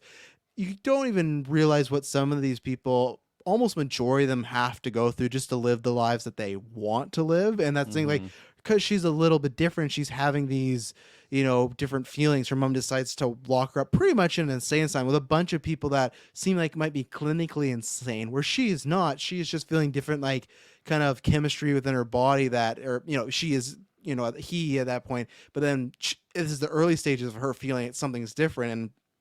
And I think that's one thing that I hope is good to this show, because it's funny, it came out, this is the second most watched HBO show behind Game of Thrones. And I think that's something where we have a lot more people that are trans or openly trans nowadays, but there's still so many people that don't really relate or look into it or have an idea. And I hope that, I'm not saying this solves all the problems, but these shows, when they are really watched, it creates that discussion point, right? That's why I want characters in the MCU or DC to be gay, but openly gay, and like lots of love, not just like, yeah, they have a husband on the side and look at Yeah. that, and that's good and all. I'm not saying, oh, don't do that, but I'm just saying you have this show HBO, which is very popular, and they just jump in with them. That's why I like that you have that as a storyline, but that's not her main thing. Her main thing is about with Rue, or about how she's dealing with, again, lots of these people have problems of not being loved, and it kind of this whole show is really a sins of the parents sort of deal. Like majority of them are all because their Yeah. parents either had something fucked up to them, or they're fucked up, has fucked up their kids, and it's almost like a cycle. And I guess we're hoping by the end of the show that's all these characters will break the cycle, right, and change around. But and Hunter Schafer, I had not seen, and probably because this is 100% it. Most people probably wouldn't cast a trans actor for an actual trans role. And we're getting that Right. way now. But for her, I had not seen anything. I'd have to look. But she's so good. And it's one of these where it doesn't just feel like, oh, yeah, we wanted to do, like I said, as a gimmick for inclusivity. She's so good where there is her chemistry with Rue, because she does play it in a way where you can understand why Rue is like intoxicated right away, because she's so positive and she's so upbeat Yeah. and she's so likable, which is a really tough thing to do. It's tough to do a character that you as the main character are supposed to fall in love and get why Rue would like her right away, and you do, but then she has these moments of pain and moments with Cal. Like she just knocks it out of the park. So as I keep rambling, what do you think about Jules and Hunter Schafer? Yeah, you're speaking a lot of truth there. I absolutely love. I think it's the very first episode when Jules sees her at that party, and like it's after she just like totally stands her ground against Nate, cuts her own arm, embarrasses him, and then yeah. it just goes to Rue, and she's like, okay, like who is this person, right? And like again, just like chases her out of the building, like she's just so enamored with her, and I mean, even for myself, like I was just completely blown away about this character. I didn't know anything about Euphoria other than Zendaya at this point. I'm like, who? I need to know more about this character, and I really love that you said, which I completely agree with, where they didn't just have this character to be like, okay, this is the trans person in the Yes. show. This checks the box of we're yeah. going to talk about No, trans, and this you're is a that character, and they don't Yes. even talk about it really until mid-season of season one, really. Yeah. and then they do the flashback, and God, that's such a heart wrenching episode. Like I couldn't even look at it for Yeah. some moments in the episode. It just got like really heavy, and it's not even like, oh, it's not like I'm watching Saw, It's like, oh my God, I can't look at that. It's like this is so heart wrenching on so many different levels. There's that a parent would do that, not just somebody, a parent, yeah, and just again, it's showing light on what they're kind of battling internally, of just like you said, trying to just live their life, like all the different hurdles that they have to go through to just live their life. Like it's Yes. completely blew me away, and the fact that they didn't just have that in the first episode of introducing this character, like they introduced the character, and then later on you know what they're going through, and yeah, this is definitely the first movie, show, any media really that I've seen it done this way, and I gotta tip my hat to them because it's so well done, and I think this kind of paves the way of what can be done, and Yes. what's Hopefully will happen, yeah. you don't just need HBO, like you don't need to have a show that you can go Wild Wild West on, where they're showing dong, they're swearing, yeah. a lot of sex on, like you don't need to have all that to have a character, no matter what they're Yeah, because it's this thing where we're in it should have been this way a long time ago, but we're in an age where you should have more characters like this, or more stories like this, because there's people like this, like Yeah. it's becoming a bit more commonplace now, but there's, I don't know, a couple dozen of maybe rom-coms that feature men, and even then, men or women, and they're probably more of the small tier. They're not like big stars. They're not like this, or getting stars to do Yeah. that. I know I heard this quote a couple weeks ago from somebody that was like, growing up, I didn't have any, if you're watching television or movie, anything representing a man falling in love with another man. As you're younger, that does kind of mess with you, because it's like you're like, that's not shown off as like, oh, look at these two people falling in love, this natural thing, which is now a thing that happens and is a lot more wider scope now, luckily, because back in the day, for many reasons, it was, you had to be quiet and in closet and stuff like that. So that's where you hope it happens. That's where I hope other companies look at Euphoria and go, hey, obviously, I think people are watching it because it's a great show, but it's also, this character's in a great show. It is tackled, but it's not the main thing. And I'm not saying you can't do a show where it's not the main thing. You can, but it's something where I feel like they put so much pressure on themselves. Like, oh, we got to be careful how we do this. We might make someone mad. And sometimes it is just literally like, oh, this country won't play it. But I hope that just kind of goes away in general. And that honestly, that's where TV shows are leaps and bounds above movies as far as being progressive and Yeah. stuff like that, because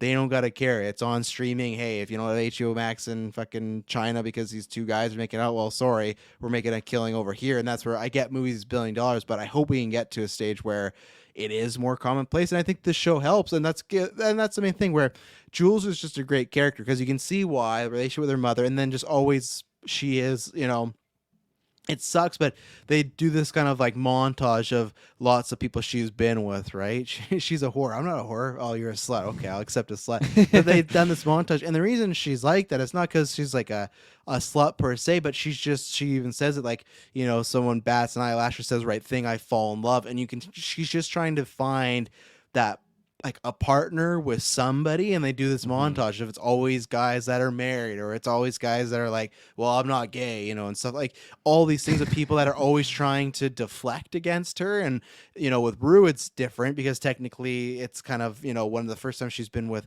a girl in like a relationship, and even then it starts as just like a weird, I think they nail that high school dynamic of, it starts as like a weird friendship, like attraction, like you don't know where it is, like both characters don't know where it is. And that's why I like in that episode 10 where when Rue kisses her, we just see it from her perspective of like, oh, maybe Jules wasn't into this and it's just all Rue. But when you flash back, she was actually happy that happened, but she didn't know how to respond, so it just kind of got shelved. So that's all classic like high school, this all makes sense. Totally. But they set up her character well. It's like she's somebody that's looking for love, but it's almost because she's been looking for it so long, it's kind of tough. And like we talked about the wanting to be loved, but that's not a wrong thing for her wanting to be loved, because she hasn't experienced a lot of that in her life, because all her relationships have been primarily just physical and not emotional. Yeah, it's something completely new for her because it doesn't fit that criteria of like, okay, this is a man that's just like you said, it's gonna be a physical interaction.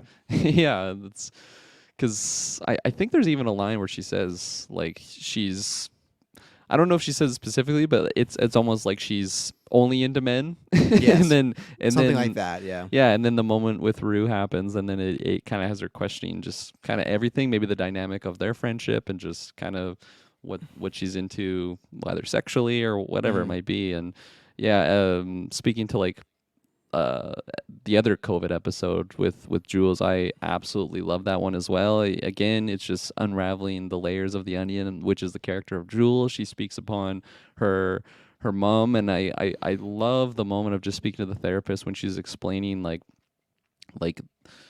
her feeling towards Rue, and it like scares her to a sense because it reminds her maybe in certain ways of I forget specifically how she compared it to something with her mom. Well, her mom's also wasn't she an alcoholic?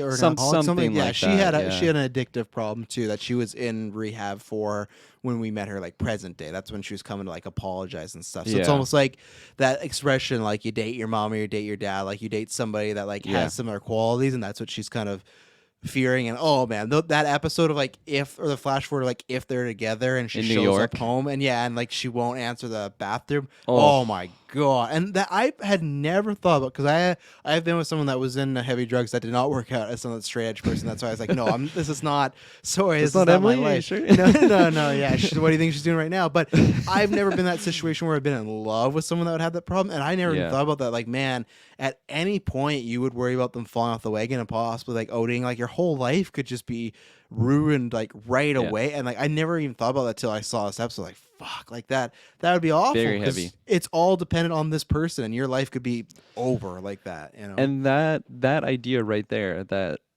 like from the perspective of the drug user, the addict, whoever it is. Oh man. Fuck, I love this show so much. Because when Rue has that realization, it's probably after her interaction with Gia, like her sister, of like, because Rue is so center of the world, right? Especially when she's doing drugs. She doesn't give a shit about anyone. Like, she just needs to get her fix. That's why she's such a fucking prick to everybody and treats her mom so terribly. Like, just doesn't even think of what this is affecting, like her sister that's younger than her, that's growing up right now, and like being in this house situation. Like, this is completely fucking with her brain. And then I think it's after episode 5. She probably is having dialogue with someone, or maybe just internal dialogue of her. Ooh, I was gonna sneeze there.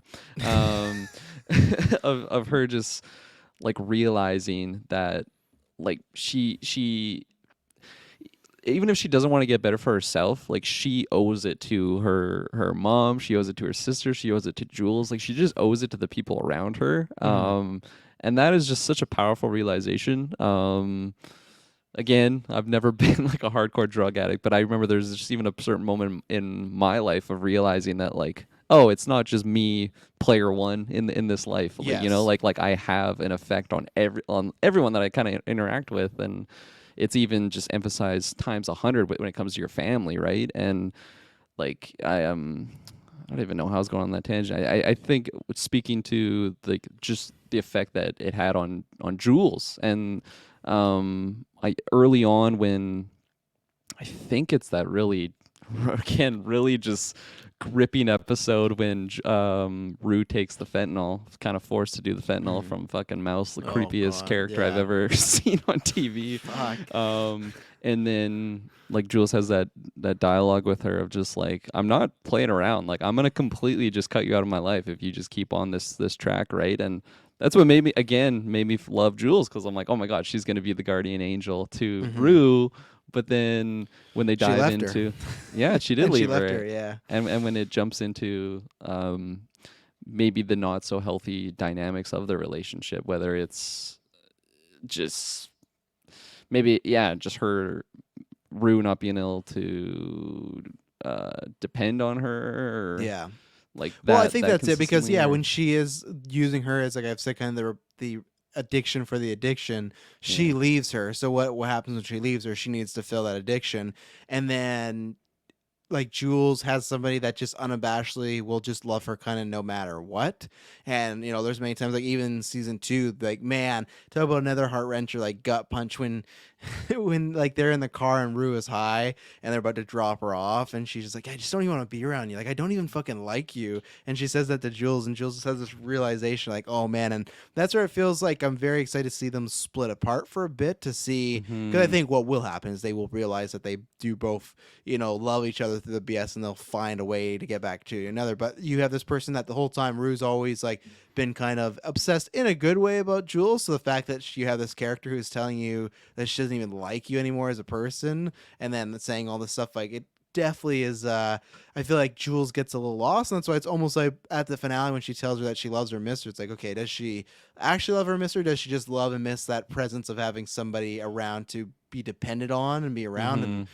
that's what we're gonna find out, right? I personally feel like the reason they have them broken up is so her and Nate can have a fling, and it's not her cheating on Rue again or something like that. Because there was this Yeah. kind of like like I don't know, murky area in season 1 where she like, you know, there's this big orgy scene and it was like she kind of cheated but Rue kind of knew but didn't know. It was just like a whole, and then she kind of figured it out. But I think that they're prepping us for a Nate Jules fling. I really do think that, and I just think they don't want her to have to like break up with Rue. And I think it will be a nice little break for the show too whenever it comes back in like 2 years to have maybe them on different tracks for a while, because those scenes like when they're in the bathroom, like, oh hey, how's it going? Oh, what's up?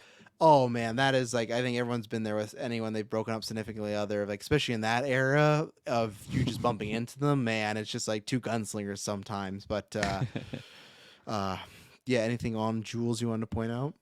um yeah, specifically a scene that kind of just blew my mind was when Jules goes to, I don't even know where the fuck she goes. She goes on that train to go see her old friend Yeah, wherever yeah, they yeah. lived, and then goes out partying with this other lady, and they just do coke. They're partying in the club. And Mm-hmm. I just wanted to shout it out specifically for like how artsy the scene was. Yeah. Like there was a moment when she's like, I think she's like making out with the lady, and then it like transitions to replacing her with Rue, and it's Mm-hmm. just a lot of neon lights, and the music's Yeah, crazy, and and then Nate's in there too and Nate's stuff in like there, that. and Yeah.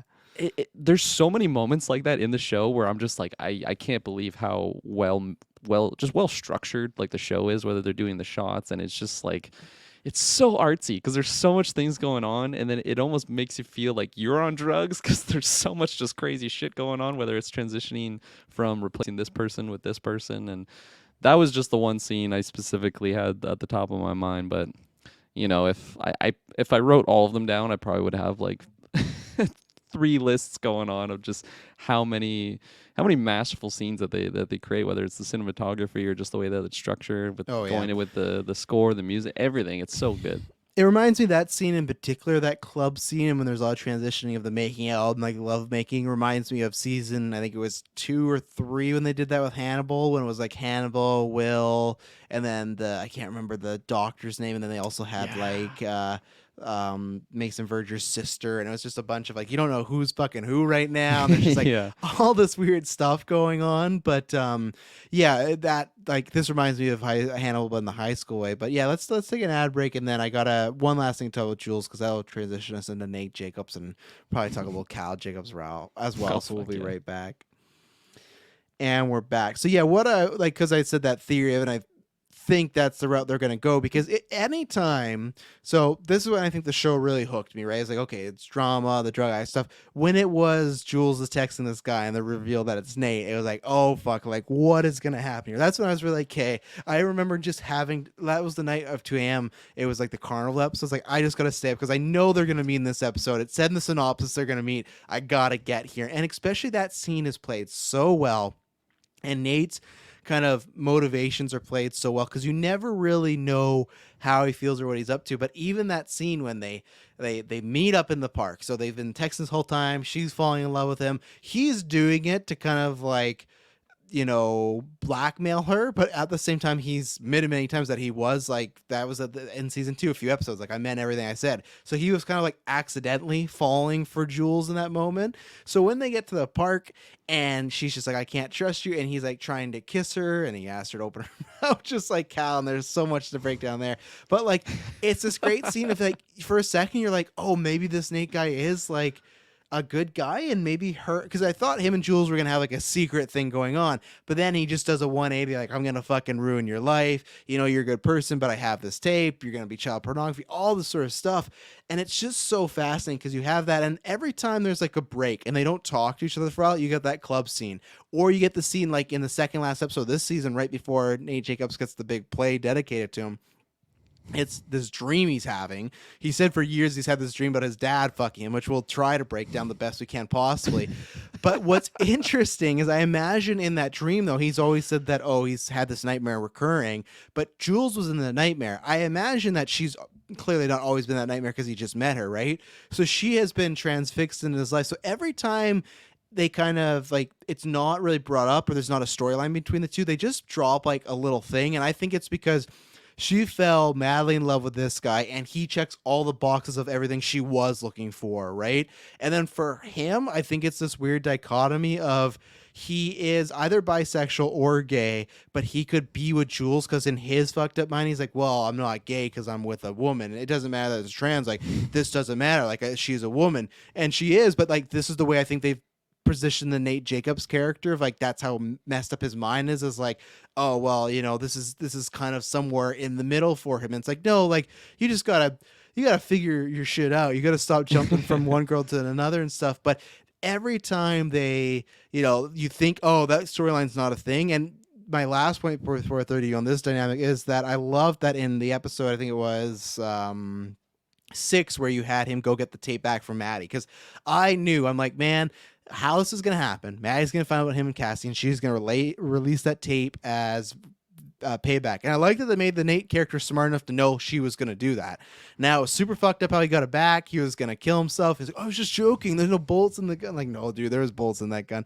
But anyway, so he gets that tape back, and he does this horrific thing to Maddie, this person he said he loved at one point. But then the next moment, he's dropping this tape off to Jules, saying, I'm doing this because you're a good person. I don't want your life to get ruined, apologizing, like, and saying like he meant everything. Pretty much just saying he did or does love her. And she, like, again, she even says like, oh, I meant it too, and she gets that truck. So there's just this like cat and mouse game they're playing, and I think that's not endgame, but I think it's gonna happen at some point. That might even breaks up Nate and Cassie, but it's interesting, and that's where They're already broken up. Yeah, Didn't but Cassie say that? but what did he Maddie broke up with say? her?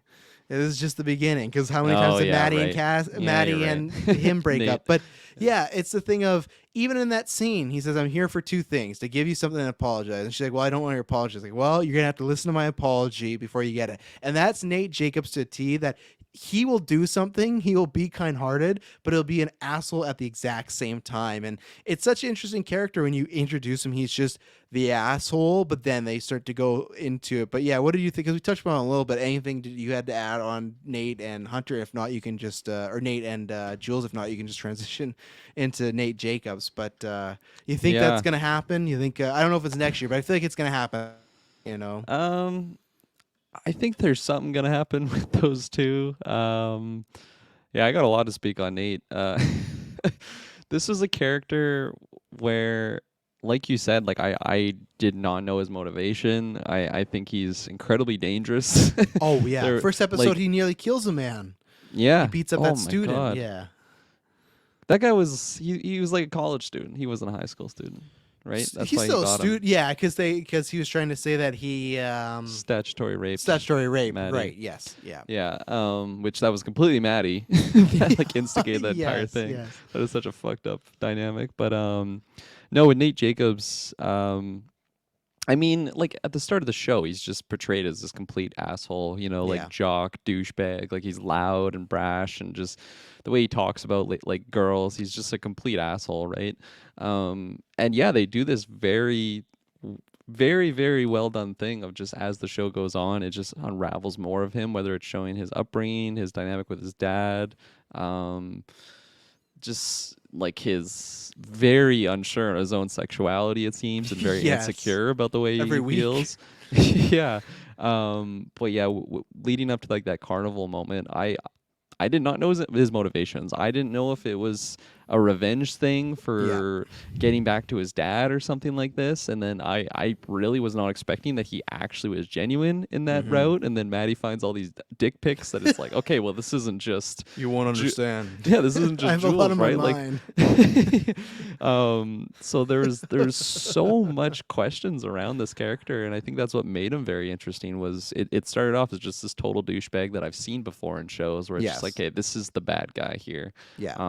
And it unravels so many layers to him that just makes him a very, very intriguing character, and he still feels pretty pretty dangerous to I Yes. mean, when he's just driving his big fucking truck, drinking Budweisers with his gun in his, You never know what's gonna happen. Yeah. He's driving like 180 miles per hour, and Especially after the just plan, ripping. like, fuck, where is he going? Where is he going with a loaded gun right now? You know, like, this is the most dangerous a man's ever been. yeah. So I was really worried, honestly, for Jules going to the park there. I thought it was gonna be violent. I don't know. I from what was shown of Nate like beating the Yeah. shit about Tyler, I didn't know what he was gonna do to Jules. I was really hoping he wasn't going that route.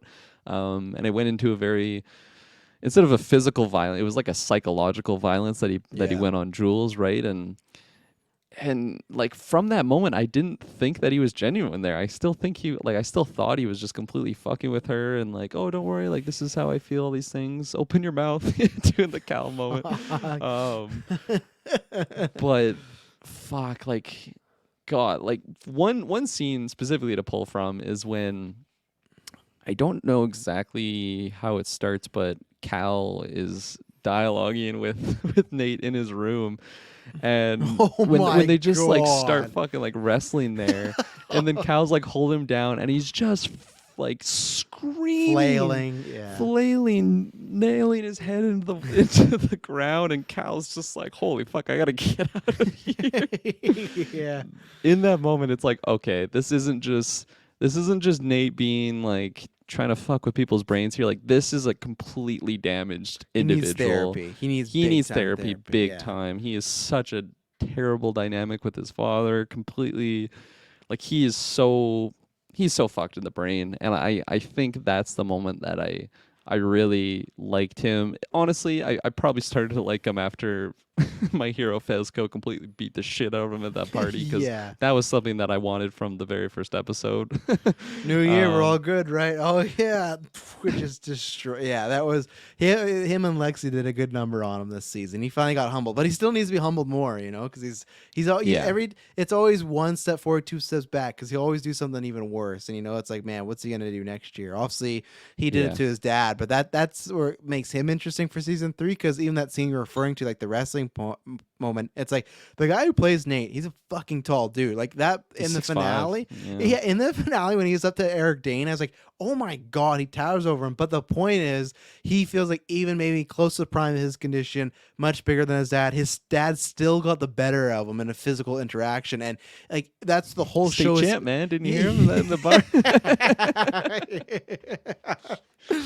Oh man, I love Cal so much. But like that's where it's just like the whole show, and it's presumed that his whole life his dad's always held him down or got the better of him. So it's gonna be interesting that Nate like got like the ultimate trump card on him. Like unfortunately we'll talk about like Cal's gonna be probably in prison for the rest of his life now. And so it's like now it's okay. Now that he doesn't have to prove or like best his dad, what happens next with him, and I don't know, because Nate is just an unpredictable character. You don't know, is he gonna He's be a wild violent? card. You know, is he gonna be a good guy? Like I still think And- that Maddie's gonna try and get back at him some way, because I imagine he traumatized her as far as just laying on Oh, your body and 100%. with a gun. Like that's why he still needs to go down. So anytime Nate Jacobs gets a hit, I'm always for it. You know.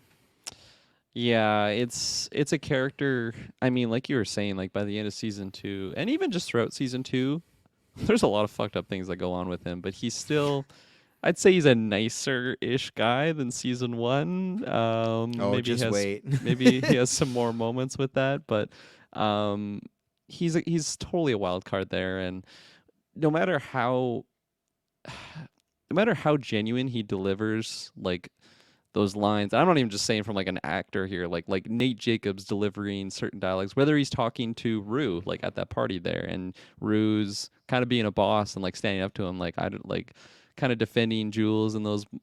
I think the specific dialogue is like, I don't know what's going on with you and Jules, but I don't like it. Again, paraphrasing here, but Yeah. And then he's like, you look really good tonight, and he's like, I really meant it. You look absolutely fantastic tonight. And then I'm just like, what the fuck is going on with this guy here? Like, is he just playing mind games? And then now Yeah, at you the don't end of know if he season means 2 it or not. Yeah. Well, now at the end of season 2, I think he is meaning it there. And again, that's I think where he is. Yeah. that's where it'll show like there's a huge cloudy day, which is the life of Nate Jacobs, and there's just like a little sliver of sun that comes through, and I'm like, oh my god, that's such a nice thing to actually say to this person. I brought this up when we were doing Dexter and when I did the Dexter retrospectives, but there's always one of my favorite sayings that they had on the cover art for season 2 of the Dexter, and it was, is he a good guy doing bad things or a bad guy doing good things? And that's Nate Jacobs. You don't know. Is there a good person there Yeah. that's just doing a bunch of bad stuff, or is he a bad person who wants to be a good person? I think he was made into a bad person and he tries to do good things. I think even like his mom talked about, like he was such a sweet child till the age of like 11 and stuff. It's because he found those tapes, I guess, and that must have fucked him up. But like that's where I do think he is a good person, but at the same time, he's done so many horrific things that I don't know if there can be a way back for him to fully redeem it. If he does, he's gonna have to do like a lot of redemption, and a lot of like he's gonna have to do something really big to kind of pay back to all these characters, and I don't know where that's gonna go, because at the end of the day, like, and that's where it's like, I like Maddie, but I still don't like her because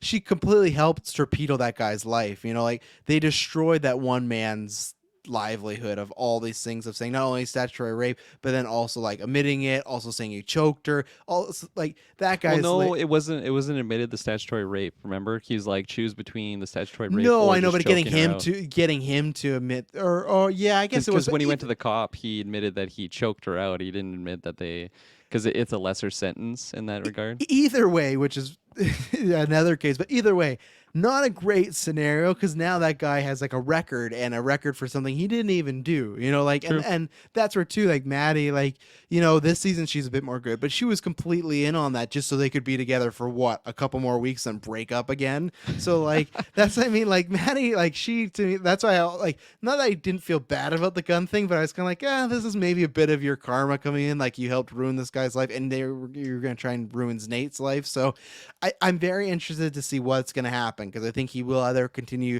he's going to be the villain of the show, but when the show ends, is he on the villain side where he's just because Lexi talks about that, right? And Cassie, obviously, they're broken up now. She's still in love with him. I think they'll get back together, but she doesn't know everything he's done, right? So Oh, when this absolutely not. show ends, when all said and done, I could see him easily being the character that, when there's a high school reunion, none of them want anything to do with him. Why? Because he was a bad guy, and yeah, you had a terrible life or a bad life where your parents weren't the best, your dad gave you a lot of issues, but in the day, it's up to you to make those choices. And it's not like Ali's talking about where, hey, one mistake defines your life. This is him making several big mistakes over and over again to the point where it's like they're not really mistakes. They're all premeditated, right? So that's where I'm very interested of, can he redeem himself? I don't know. I think he's going to be too far gone because I think he'll always just be that really bad character that has moments of good, but you never know. And that's where, like I said, I think it's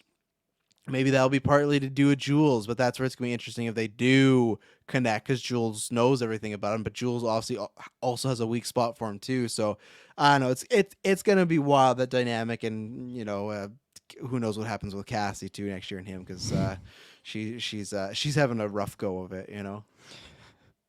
She probably shed more tears than anybody in this entire show, and Yes. she kills with those emotional stuff. But yeah, I don't know what else to really say about Nate because I don't know how to pin him. Like he's just such a wild card, and Yeah. again, it makes the character interesting because yeah, he's kind of the villain of the show, but I could also see it like transitioning away from that and then having maybe another individual that's the big bad. I don't know though. He psychologically fucks a lot of people, so Oh yeah. it's really hard to root for him. Even those flashback episodes and like seeing that dynamic with his dad and like I'm sure we'll mention him, but coming up here pretty soon. But like with Cal and early moments with Cal, like he seems like he's a total hard ass dad, right? Like even when it Yeah. shows like Nate Jacobs playing football, and he like gets the play, and then everyone's just cheering. And it just goes to his dad, like completely straight face, like just lost control of the team there. Like you won the game, but you lost control of your team, and just really always finding like the part where he fucked up. And I think Yes. just in that scene you get a taste of like this is what his whole life was like. And then Hmm. as an 11-year-old boy or whenever he saw those tapes, like just knowing that your dad's doing this on the side, like it's I don't know how you live with that. And, maybe that's what makes people so fucked up like this. Well, and this is why I still think he might be the villain of the show overall, or always a opposing force. Because, and we'll talk about him. I guess I'll say this before I get to that moment. Is one, I really like the episode when Cal did leave and the conversation between him and his mom, because they really center right away Yeah, that was that good. he doesn't really care for his mom. Not that he dislikes her. He just finds her boring, and he just thinks she's simple. So Push over. yeah, he has no like attachment to his mom at all. So I really liked them just like shooting the shit and cutting the shit and just saying all these things that are really on their mind, and seeing the mom for the first time be like a actual human and stuff. So that was great. I hope we get more of that next year. And you think you would, because if Cal's going to prison, I imagine there might be a trial or something like that. We didn't get in You and your Dexter. We trials. didn't You're get always it. asking for trials. We didn't get in Dexter. We might not get in Youth. We'll get here. No, I think it'd be like a one episode. They show up just to hear a sentencing, right? Like, it's not going to be a drawn out thing. But I really liked seeing them bond per se, not bond, but just come to an understanding. And I just kind of like that. There's even times where like, I used to be a fox. And he's like, yeah, I imagine. Like they like laughed with each other. The other brother who they established is just an idiot, is just somewhere else, is probably being a normal person, except for pissing in people's assholes, like all this stuff that he's into. But either way, what I was gonna go to is what I really liked, because we're gonna talk about Cal, I imagine next, is so the carnival episode, the dynamic between, there's this tape right of Cal and Jules, and we talked about what Nate does. He goes up threatening her, gonna ruin her life, child pornography, just like, I will rain down a power of hell and the ghost and the Holy Spirit on you if you even do anything, step in line, don't do what I say. He blackmails her to help frame that guy, etc. Where Cal, when he sees Jules, I love the setup of when Jules just goes like, Rue doesn't believe him that that's the guy, and how awkward it is. He drops the chili, all this sort of stuff. But later on, when Cal's looking for her, you're thinking, oh man, he's get like, this is gonna be bad. But when he finds her, he's really emotional. He's like, hey, I didn't know you were a student. I'm really sorry. Like, you could ruin my life. Like, what do you need? Like, money? Like, I'll help you out. And she's like, I don't really want to Hmm. ruin your life. I'm sorry I did that. And how different the approaches are, where Cal took the approach of just like pretty much pleading and apologizing, saying like, "I'll do anything you want." Where it's the exact opposite with Nate, where he's the aggressor of like, "You need to do anything I want, or I'm gonna ruin your life," you know. And Yeah. that's where I kind of think that yeah, Cal. Again, the show doesn't tell you. He says he didn't know Jules was a student, so the show doesn't tell you these tapes that he has of people younger. Is this something he didn't know all the time people are lying, or did he know? That's something we might find out in season 3. But I feel like he's the nicer of the two sides, where he might have not a redemption, but he could be like he's going to go to prison. But I just mean like I feel like he is the better side of the coin, where Nate is, like I said, you look the way he didn't need to do that with Jules. The Jules situation was done. Like Cal like he fixed it when he's like, Yeah. I've been trying to cover your ass your whole life. No, Cal fixed the situation by just simply talking to the girl and coming to an understanding. You didn't have to do any of this stuff. Like, and that's the he always like. Oh, he oversteps his bounds, with every situation. That's where, like I said, maybe it could happen, but if so, he's gonna have to be taken down to life, like hard, like something big's gonna have to happen to Nate, like to change around. Yeah. I just don't know if that's gonna happen. Like Then that approach that Cal has, I mean, yeah, he's done, fucked up shit. Absolutely. But like maybe that's just his older age. Like he's just a little bit more wise to Yeah. approach those situations where Nate, I don't know, I'm assuming he's like 18 or something in the show. Like he's just, I got to approach every situation with the physical approach and just use like my menacing presence to like basically intimidate people. And I feel like it's not shown in the show, but like I feel like that's how he pretty much approached any problem he's had in his life, right? Of just like doing it with. He's 6'5". He's jacked. Like yeah, he's probably using that as like just intimidation, whether it's I don't know, interacting with anyone. And their dynamic and their similarities and their differences is something that I found very intriguing in the show. Because I think the way that Cal is shown, like, especially just like the interaction with Jewel is just very, very creepy. You don't know what's going on there. Yes. Like, Jules liked it, so that's awesome. But like, it just still, just from as a viewer standpoint, it's very, very strange, very creepy. And then you find out it's Nate Jacobs' father, who Nate Jacobs in the pilot is introduced, just absolute piece of shit. So then you're like, oh my god, this guy's gonna be like an abusive dad or something. Like just Yeah. he's intimidating too. He just looks like a hard ass, right? yeah. And then all of that really flips when he goes to talk to Jules, because yeah, he's like chasing her down, doing like the fucking like Yeah. Jason walk after her, It's like over he's for like he's a villain. It's over for Jules.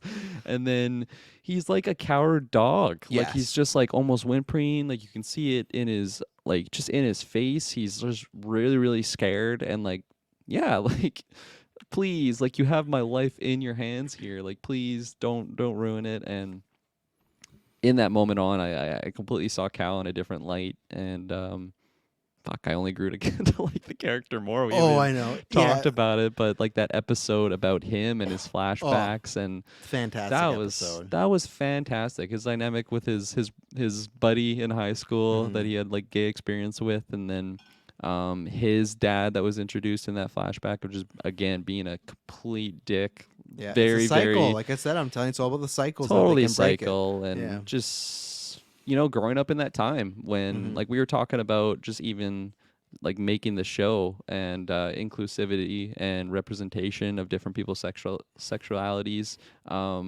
and how we're luckily and just fortunately we're transitioning into an era where it's becoming more widespread, it's becoming more mainstream to have representation in all shapes and form. But like in that flashback of that era, that where you have Cal's father, I think his name was Bud, great Bud. classic, like Yeah. great classic name, but like he's just like super homophobic. It seems like anytime him and his friend are hanging out, he's like always like worried. He's like, yeah, "What you like doing stand up up there?" right now. Let me see that boner you got. Yeah. No, I don't want to. I don't want to stand up. Yeah. But again, like that's just representing that era of what we're getting away from. And it was such a great episode of just showing what his life was like, which got him to this point of being so suppressed with his sexuality, being the type of person that has to sneak out from your family all the time to just be yourself, and Yes. then by the time we get to the finale in season 2 and he's having his his rager at his business. And then Nate asked him the question, like, "Are you happier?" And he's like, "In ways, yes, because he doesn't have to bottle that down. You know, like he can actually be himself here. Completely fucks off on his family, which is a whole nother Oh ordeal. yeah. But I mean, be yeah, gay, but all you are weird. I'm out of here. Fuck. Well, but that's a great thing, and also they show too. Like they have that last night. It's graduation, and they go to this bar. That it's like these straight guys keep going to this bar. That's clearly a gay bar, but finally, like the last night they're gonna be together is when they like make a move. But then the next day is when she calls him, says she's pregnant. It's an unplanned pregnancy. So even then, if like it was frowned upon, you thought, oh, maybe there's a chance like that right, night could have changed things for him, but that yeah, completely shut off because he's even like, well, what are we gonna do? Like he's almost trying to push, like, I don't think we should have this baby, but clearly they have it, and that's where again, and that's even for a situation for anybody. I'm sure there's many people that if they had a child at that age unplanned, that completely, I won't say railroads your life, but it's a huge turn, right? puts on a If you different weren't trajectory for sure. 100%, and that's what it did with him. So not only was it he's dealing with going back and forth with sexuality, it's also like now I got to be a father, and he had to step up really quick. And that's where I feel like he just kind of backpedals into some of the stuff his dad did because he's like, well, I got to be a father, and this is what my father did, right? And Mm-hmm. he's an interesting character. Yeah, I don't know what my favorite episode of season 2 is. It might be the Cal episode or season. It's that one, episode 5, or the penultimate episode with the play, just in like the whole episode pretty much just being play. That would felt like Endgame. Like that was just like cheer moment after cheer moment. Like, oh my god, this is so good. So many gasps. But again, it gave you so much backstory and it just let you know everything about him. I'm a massive, massive fan of Eric Dane. Going back to Grey's Anatomy, he played like a he played a Hawkeye, and he played like he had a best friend, but he cheated on, his wife cheated on him with Eric Dane's character, and he was McSteamy in this Mm. whole storyline and whatnot. And I've always really liked him, and they kill him off. And that show is very disappointing.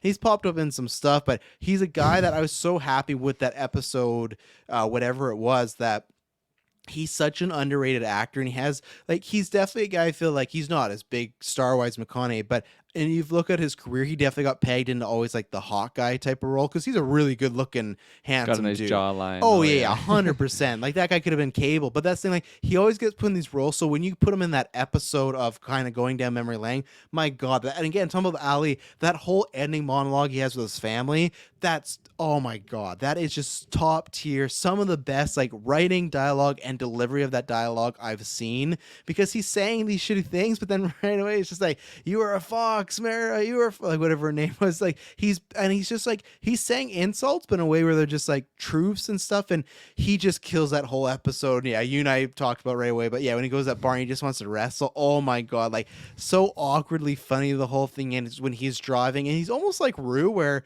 it feels like he's kind of like like they didn't say this in the show, but the way I took it is like he's gonna go out in this car and do whatever he wants, and if he dies, he's kind of happy. But if he doesn't die, that's almost a sign that he needs to go do another life because he kind of tempted fate. Because he is concussed, he's taking pills, he's mixing them with alcohol, and he's driving that vehicle full speed. He is on a full on like he's in has joyride, but he's also just like blaring and excess, just almost looking for excuse to like end it all. And when it doesn't, it kicks into like, well, maybe I should have this other life.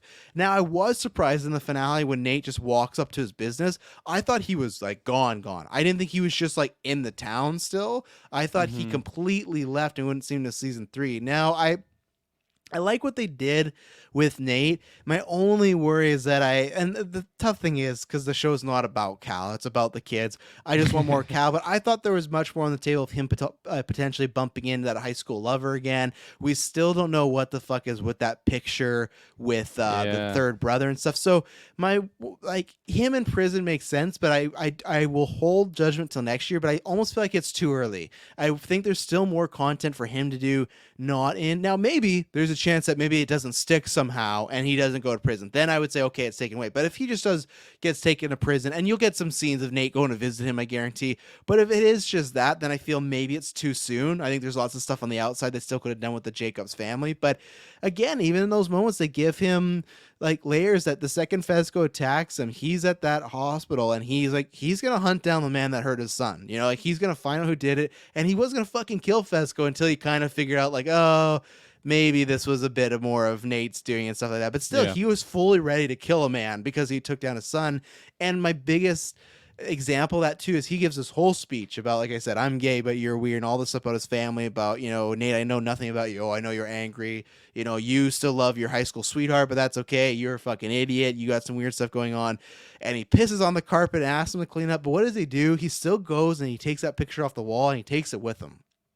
And that's where it's like, if he hates this family completely, why would he take that? Now, I still think there's a chance he took it because that might be one of the only photos of that child that I think maybe passed away or something. And maybe he was very, like attached to that child. So I don't know what's going to happen, but he's a very interesting character. I'm excited to see a bit more of him. I'm hoping in season 3. And yeah, I think they took a character that could just be generic as the bad dad and gave him some plot lines and some really good acting. And yeah, Absolutely. Yeah, I you hit the nail right in the head. I think my only I am upset to see him go, but at the same time he's not dead, so it's not like a hard bye to this character. I again, just speaking upon Nate and the complete wild card that he was, I was expecting him to kill his dad there. Like I didn't know what the fuck yeah, he was gonna do. I didn't know if he was gonna, especially when the cops were there. I didn't know if he was gonna kill his dad, double suicide or something like that. Like I just have no idea what the fuck's going on with Nate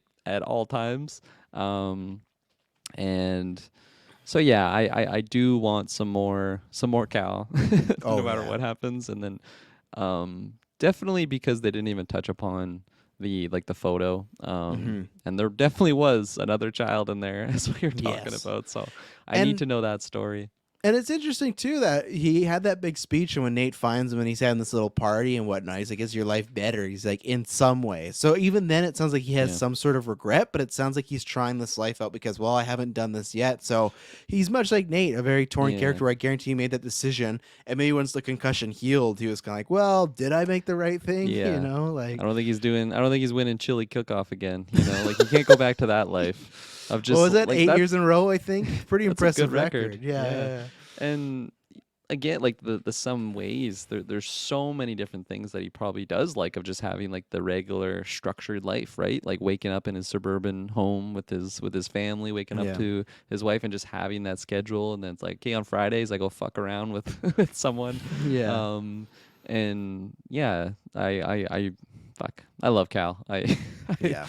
I definitely, one of my favorite episodes was that whole Cal moment, because like I said, it revealed so many more layers of this character and his upbringing, what he went through, and what got him on this path, and what got him doing the things that he's doing. I I didn't really like Nate, but I still like that he came off as like a dad that looks after, like, his family. When Nate was Yeah.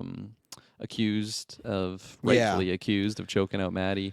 He did believe Um, him for a bit or really go to bat for him. And I yeah, love that restaurant scene when the guy's like, "Oh, we can have you do takeout." He's like, "You're gonna fucking regret this like at some yeah, point." But and even then though, eventually, because it went away so quickly, that's when he figured out like, "Oh, my son isn't innocent." He's like, "I don't know what you did and how you did it, but yeah. I know you I pulled respect some you. stuff." Yeah, yeah, And yeah, like him trying to track down Fezco, which we haven't even yeah. talked about really. But Yeah. then we have Ashtray. Fuck, I love that scene when Ash just comes out. What the fuck are you doing here, man? With like a shotgun right to his face. Then God, Cal took a beating in that Oh house. yeah. Definitely lost some brain cells in that moment. Fuck, he was hurting. Oh yeah. Yeah, maybe let's take another ad break and then we can transition to some more of these characters. So we'll be right back. And we're back. So yeah, you want to talk about Fesco? I don't have much to add. I agree Hmm. with many people that he is kind of what like almost the heart and soul of the show. I've said this to you and Emily. I think the reason why I'll be interested to see what happens going forward. But for me, it's like I don't have much interest in the drug side of the show other than people doing the drugs because it's a show that I've seen so many times. And it's one of these things where we did get a big finale out of it with this one, so I think that was well done. But it just doesn't interest me. I like when he's the drug dealer with Rue and that connection, but when we're getting into like the dealings and the police after him, it's not that stuff that I think is bad. It's just stuff that I'm not really that interested in. And I understand why people love the Fezco character though. I still think people that ship him and Lexi are terrible, terrible people. Lexi's the only normal person with no problems. You want this episode where the cops are breaking down the door, shooting fucking Ash in the tub, and you want Lexi to be with him. Get the Yeah. fuck out of here, you know. Like, but she, you know, like it's, when we get to her, she had some problems this finale. Finally, being, oh, maybe you're a piece of shit too. But I do like the character, and I get what people do, but I like more when he is. Even with Lexi, I kid. I know the show's gonna go that direction just because that's where like that's drama right there, right? Is those two Yeah. getting together. So I like him in the show. It's just the other stuff. It's not bad. It's just I don't need a crime drug drama. I'm there for the high school drama, you know? Absolutely. Yeah, right away I really really like this character pretty much for the dynamic of what he was for Rue, not just like supplying her, you know, like with what's gonna kill her, but he was more than that, and that was shown really early in the show of just like whether it was him looking out for her, really trying to get her out of that entire dangerous situation, right? When Mouse was coming there and fucking Rue didn't listen, and then she just No. got completely fucked up for that, and then but like he could have done so many things in that situation, but like he called Jules, like try to take care of her and just get her on the right path. Another absolutely heart wrenching moment was when Rue, being an absolute piece of shit drug addict, was just like banging at his door trying to get a fix, and Oh, he just yeah. wouldn't open it. And like that takes a lot, right? Like this is his business. This is why he makes money. This is what gives him a living, is just providing drugs to people like this that just come knocking and need it. And he's like, he just couldn't because she just means so much to him. And I think that was a moment that really really hit me on this character being more than just a cool, likable drug dealer here. Like, there's so much more here. He's got his grandma that he just looks after. Like, he's a very wholesome guy in a way. He's a businessman, you know, Mm-hmm. but it's also revealed pretty much in the Fezco episode, but not even like even before that, of just him being more than this, and like he is this way pretty much because of his upbringing. Like he just, this is all he's ever known, right? Like his grandma was a fucking gangster, and this is what he grew up on, right? Like this is, he just got so entrenched in this lifestyle. I love I totally understand people's like wanting to ship him and Lex. I mean, that's what the show is providing us with. Mm-hmm. I definitely am like, okay, you know, if I'm a parent here, this isn't what I want. No, Like my not at little all. girl going to hang out with a drug dealer, but like I really love their conversations together though. Mm-hmm. It especially when, I don't know who asked the question. It must have been Lexi, of just what can you dream about? And he was just like, I don't know, living on a farm and just, you know, something that I don't think will ever be attained. Yeah. But still, it's something more than just being like, oh, I want a fucking Maybach, I want a Mercedes Benz, and just Mm-hmm. like big chains on. Like there's more to the character there, that he's not all about just the gang violence, the drug violence. Like he is more than that. And I think that's what really that really makes me like him more. Just I think his interactions with the characters is like my favorite part about him. Whether it's like the sister dynamic with him and Rue, the brother dynamic with him and Ash, and just being very laid back, and like he's so personable, as I said, like with Lexi, like speaking to her as just a person. Jules, I think he calls her Jewel, but Mm-hmm. just Yeah. like being like really cool with like kind of anyone. And then of course he was my hero when he absolutely beat the shit out of the Titan that was Nate Jacobs. Oh yeah. He went You up. He know, went up a couple not a tiers for clean me. fight, not like, hey, let's go No. fisticuffs here, but Who cares? Nate Nate's not Jacobs clean. doesn't. Yeah, Yeah. he doesn't Yeah. deserve a fair fight. Come on. No, and You it's think fitting Tyler because got a fair Nate. fight? Yeah, and not at all. And it's fitting because Nate really didn't get taken down at all season one. You know, like nothing really bad Yeah. happened to him. Not too bad. You know, so. Yeah, imagine waiting 2 years. I think you said that actually Oh for my that. god, yeah. for Couldn't that even justice. imagine. And then I think the last thing that'll kind of tie up with just the way the show ended was just, again, his brother dynamic with Ash. And Ash was completely the person that just kind of fucked over that entire situation by just killing this guy, knowing that the Yeah. cops are there. And Fezco was willing to like literally just take the whole blame there. Like he would have just gone to Yeah. prison for 25 years, life, whatever the hell the sentence would have been, for this crime that he didn't even commit, just to look after that. And I think that really solidifies him as like a likable character in my eyes, because Mm-hmm. he isn't just like it's all about me, you know, like he's so much more than that, whether it's denying to sell drugs to Rue because he loves her as a sister, just all these things piling up. So yeah, I'm definitely a Fezco fanboy. Um and I agree with you, like the drug gang violence has been done many times before.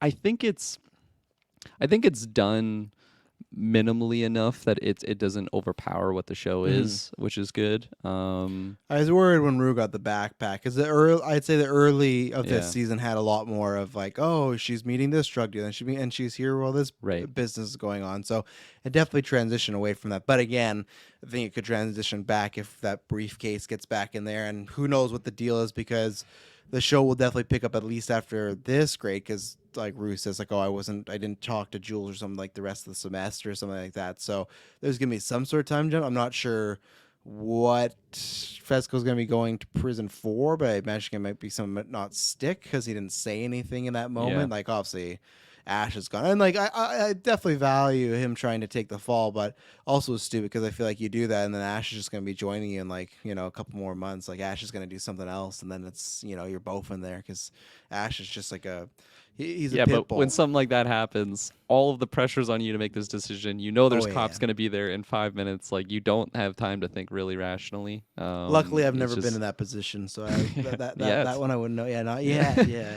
yeah. Yeah, so yeah, what any predictions really? You kind of said maybe something won't stick that he'll I because feel like he's he's a gonna big be. character in the cast, so it's not like they can just have him, be in cell with Cal. Could you That'd be imagine? awesome. Fuck. Yeah, it's funny because I saw two tweets about like how he was supposed to be killed off in season one and supposed to be killed off in season two. I didn't think he was He was gonna get killed supposed to, off. or is that just Yeah. like rumor? Oh, really? No, no, he said that in interviews. Yeah. So like Oh, which is bad sign because that means at any point they might be killing off. But much like Jesse in Breaking Bad, Jesse was supposed to die season one, and that didn't happen. So I think they know that people do like people love Fezco, and I think that he might get like a house arrest sort of situation.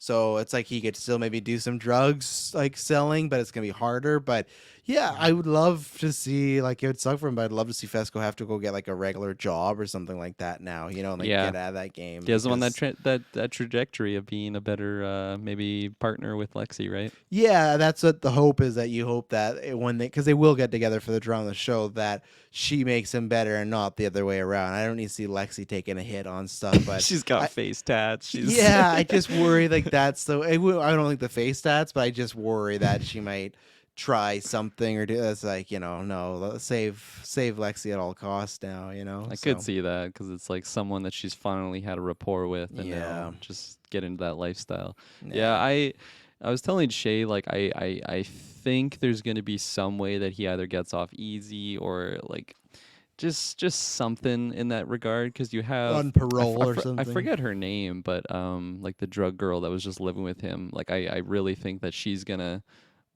like kind of defend him a bit on like kind Yeah. of like explain what happened there. Um, that was a weird dynamic initially when she was just like living with them randomly. This chick that Oh, I was know. yeah, very very strange dynamic, but yeah, I don't really have I think I hit everything on Fezco. Well, I'll bring up Lexi right now because I don't have much Yeah. to say on her because I really feel like was just a backdrop character in season one, but this was the first like even then like this Yeah. season she was around a lot. She started to have She was a like a piss little provider in season 1. yeah. She had like a little back and forth with Fezco this season, and then we didn't learn too much about her until like these last two episodes. I already mentioned before, so I won't talk about the play episodes. Everything about them was great. I love. Now she said they had that great conversation with Fezco, like, oh, what if it hurts people's feelings? It's like, oh well, some people need their feelings hurt. Now I thought the play was flying up until Nate Jacobs part. Now that part is great for the show and everything like that, and I can still go, you know what? Fuck Nate Jacobs, he's a bad guy. The second she had her sister or the actress playing her sister riding the horse from the carnival episode, Yeah. that's when I was like, okay, I can no longer be with you, Lexi, because because now I am completely in Cassie's camp, like what the show does, because it was just so like. And then at the end of this play, she shows a photo. So it's like clearly you know who all these people are now. If you couldn't read between the lines, so yeah, that's the thing where I think it was just her being naive. I think that's what it actually was. But up until that point, she had everything good, and I like her. She's I forgot that she's Judd Apatow's one of his daughters and stuff like that. Until season 2, like, oh right, so I'm interested in season 3 for her to become more of an actual character than just a very side character. And everything I've had with her, I liked, and the play episodes, everything was just phenomenal. Ethan playing all the roles, like that guy. I can't remember his name. I think it's like Arthur Abrams or something. That guy, I think you're going to see him pop a block. Because just episode 7 and 8 back to back, I think any talent agency scout would watch was like, oh man, this guy could do everything. When he does the mom, when he does like, other, like he was phenomenal. So yeah, I think the play episode like really was tied to her. And I think I really liked the scenes of she's crying while Cassie's on stage, just like destroying her play. And people don't even know if it's real or not. So Lexi, I like the character so far. So I want to see more of her. And I just want to see more of her and Rue actually being friends again, because it seems like they're back to being close again, you know. So I'm excited to see more of Lexi. Yeah, that was like in season 1, as you described, she was definitely a background character. I think I was wanting more in that season, because just the history that was hinted at, of like Rue being really close to her, and then just life happened, they kind of separated, and she didn't really feel like she had anyone really close to her, like, you know, sisters with Cassie, but Cassie's friends with what the plastics are basically in this world, with like Maddie Perez and the other chick that we don't know who her name is, and then Kat, I guess. But yeah, no, I really really liked her character in this season, probably because her dynamic with Fezco was really adorable. She's finding someone that she can actually just chat with, like their little montage there when they're just, you know, like doing like phone dates, like that was very cute. Yeah, like God, the play was so special. So she gave it to me. So credit to Lexi, but 100% that, like, okay. So with the play, this was where I was like, okay, this is really where we're just over the top on what the show is. Yeah, once they start fighting on stage, like this was the most over top the show's ever been, and yeah, I almost hope this is as high as it gets, but I could worry it might go even more into that, because it was so enjoyable, right? I think, as I was describing earlier, like where I thought the show had a good healthy balance of like realism to over the top. Like I felt naturally, like I didn't even have to mentally suspend my disbelief, my Attention. I can't even think right now. We've been talking so long on Euphoria. Suspend my disbelief. There you go. I don't know why that sounded so weird when I said it, but on like just the realism of the show. But then when the play actually happened, it's like, oh my gosh, okay, what's I'm like having a hard time following it, because they would be showing scenes that happened as if it was after the play, and then it was like in the play, and then I was a little bit confused there, but God, I could not support Lexi when they had Cassie riding that, especially like the actress is just like, you don't do that to your sister now. Come on. Cassie's reaction too, because I think she was already on stage at that point, just screams. Oh my gosh. Because like when that happened in the show, I was completely like, this is hard to watch. I couldn't imagine, you know, like all the people staring at her. She's on ecstasy or Molly, whatever the hell she was on, just enjoying herself in a very public situation. But just to put that on your sister and show it to the whole school, that was wild. Not cool. And then my last point on Lexi was I loved how it ended though, like Rue describing to her, like that was because Rue was probably the #1 fan. Actually, no, there were so many people loved her play. Love that play. I love that one girl too, that random girl in the crowd that was just like, I think it was when Cassie was like explaining what was going on. She's like, "What? What happened there? Why like, did he sleep with Mark? Yeah, because she's a cunt. We're going to New Year." And like so it's the same situation where, like, again, this is where I like that Cassie's not technically in the wrong with, like, so she's in the wrong and she's not in the wrong. Maybe it's because I've been in similar situations in my life. I'm gonna say that I definitely had a Cassie, Nate, Maddie situation where, like, Cassie's not wrong. Like, Maddie and Nate are broken up. They're not a couple. And even with that story before, it's like, yeah, they were thinking about getting together, but they weren't actually together. So she constantly gets this kind of shaft of, she's in the middle of like a kind of breaking up relationship. So she's not wrong, but it's technically it's like, well, it's your best friend. So that's where it's like, well, that's where you're wrong in the situation. So I think that last episode was good. Of it constantly between her and Lexi was going back and forth of like, oh, I'm on Cassie's side. Okay, I'm back on Lexi. Okay, I'm back on Cassie's and everything like that. So Yeah, there's tons of people out there. Just don't date an ex of your friend. no, definitely not. Definitely not. That happened a few times in my life, and it's not worth the drama nor the potential losing of a friendship. So definitely don't do it. It's not worth it. No matter how much you like that person, there's other fish in the sea. Unless your friend sits you down and says, you know what, I'm 100% fine. You go for it.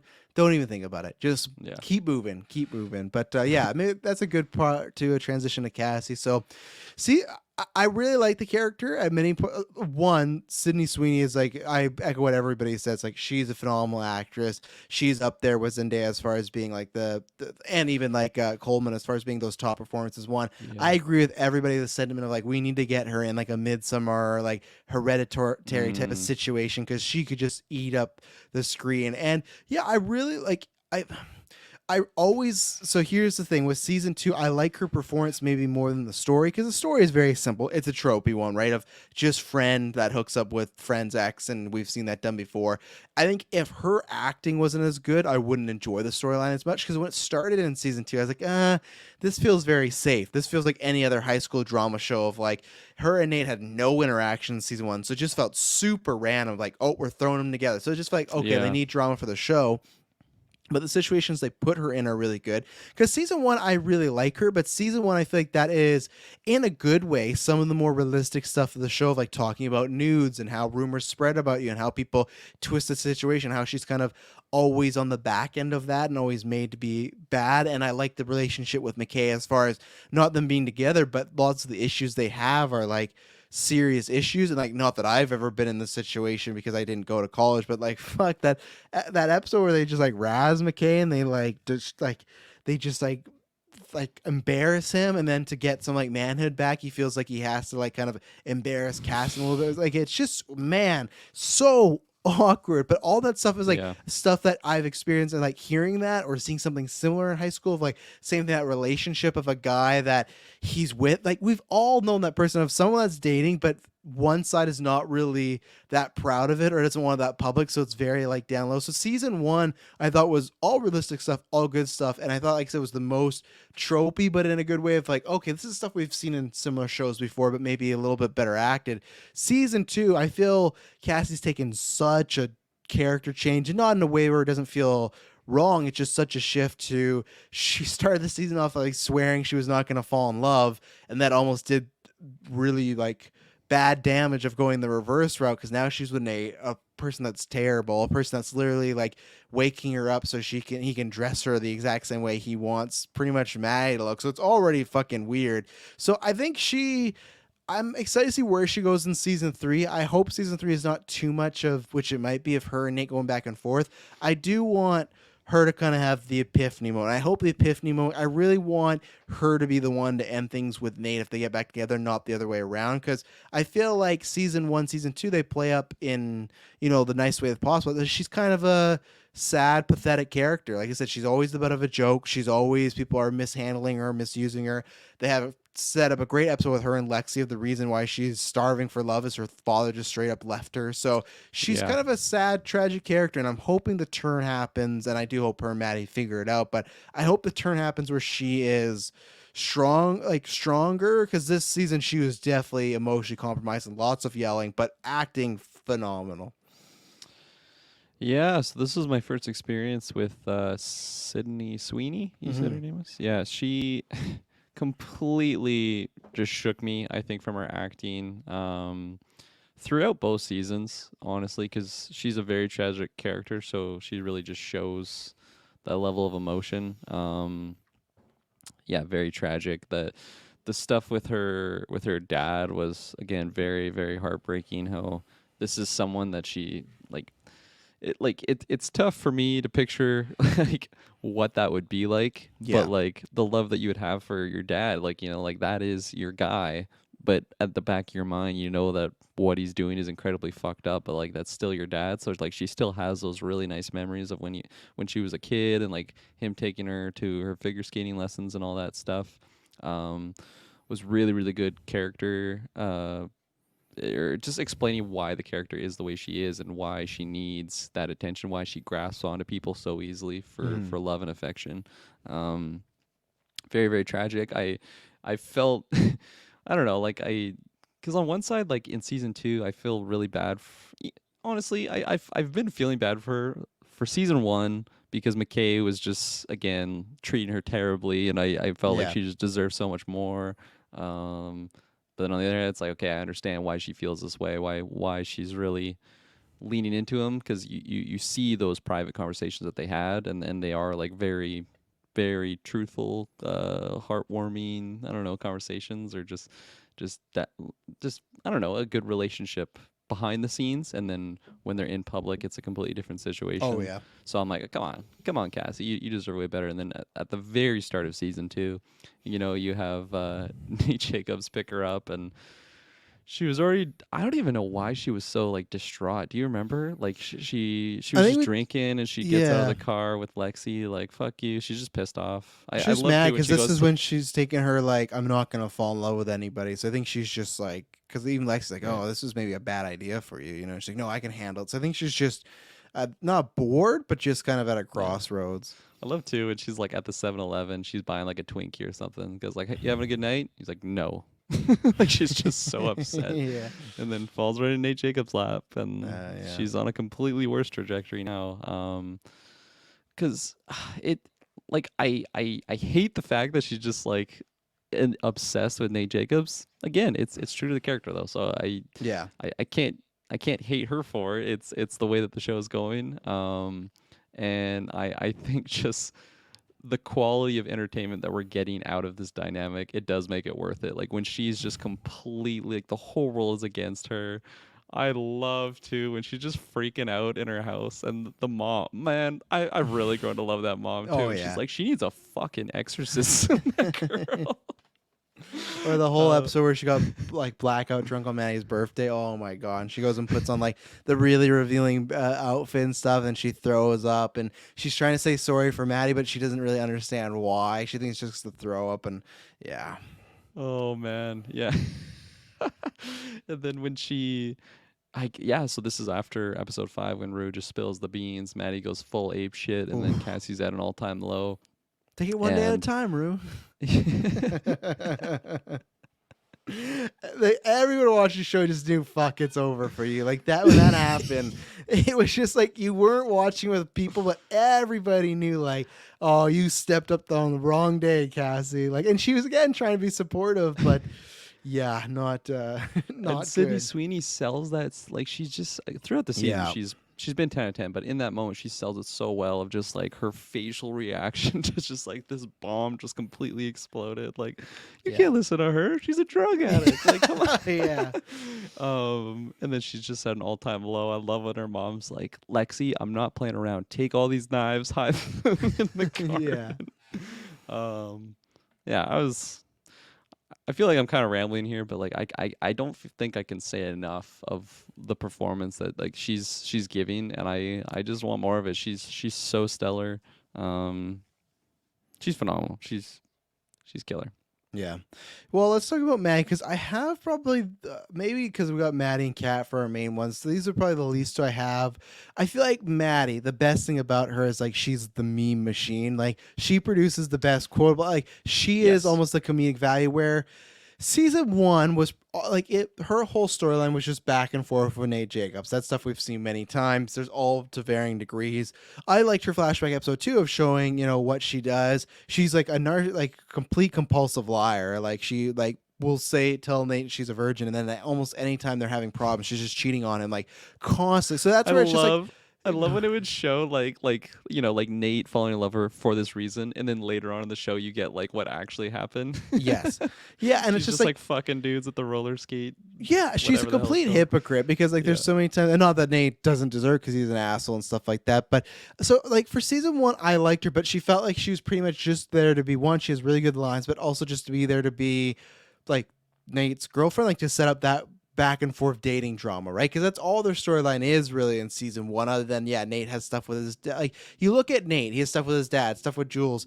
Maddie doesn't really. I feel like she always has the comedic stuff where like her and Cassie are gonna get high at the carnival, and it's always fun stuff. And even in season two, they give her the storyline, which again I'm not really that interested in, but it's not bad with the whole with her mom and she's like looking at the expensive clothes she had, or not her mom, the baby, the kid she's babysitting's mom. She has this, relationship of, kind of learning from her. At sometimes I thought they were going to go a different route because it was feeling a little sexual tension there. So I'm not even sure they might explore that down the line, but she's almost just like envisioning like that's the life she kind of wants. But her Mm-hmm. story is just pretty much just tied up to Cassie. That's what I'm interested in season three without Nate and maybe with a little break from Cass to see what her storyline is, because I feel like with season one, season two, her storyline is just she's always reacting to something happening, and that's not bad. The actress is good, like I said, lots of quotable lines, always fun. She is that kind of Regina George type of character, but luckily, unlike Regina George, they show you some qualities of why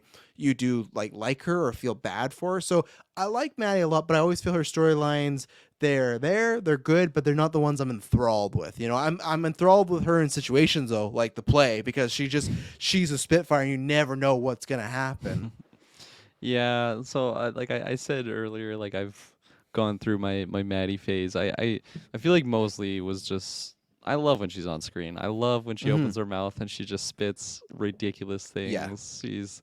She's the one that just says wild shit, whether she's just calling Nate Jacobs' mom a fucking cunt, like right in front of everyone. Like In front of the chili that was cook-off. yeah, it was phenomenal. And then like for me, I'm just like, man, this is a character I just get endless entertainment out of. So I really really like her in that sense. But it's not like, oh man, she is performing at the level of Cassie, like Yeah. with just like the emotional range that she has. But she's so fun for the show. Especially with a show that gets so heavy. It's funny too, like just us talking about the characters, and when we were talking about Rue, it's just like really heavy stuff with Ali, with her sister, with her mom, Yeah. very very heavy stuff. And then now we're talking about like Cassie and Yeah, like the play relationship with drama. Ethan, Yeah. Cal, and it's just it's such a more uplifting conversation, than like what's going on with Jules and like the conversion therapy that like her mom sent her to. Like Yeah. it's such a different spectrum, and I think that's what makes the show so special is that there's so much to it.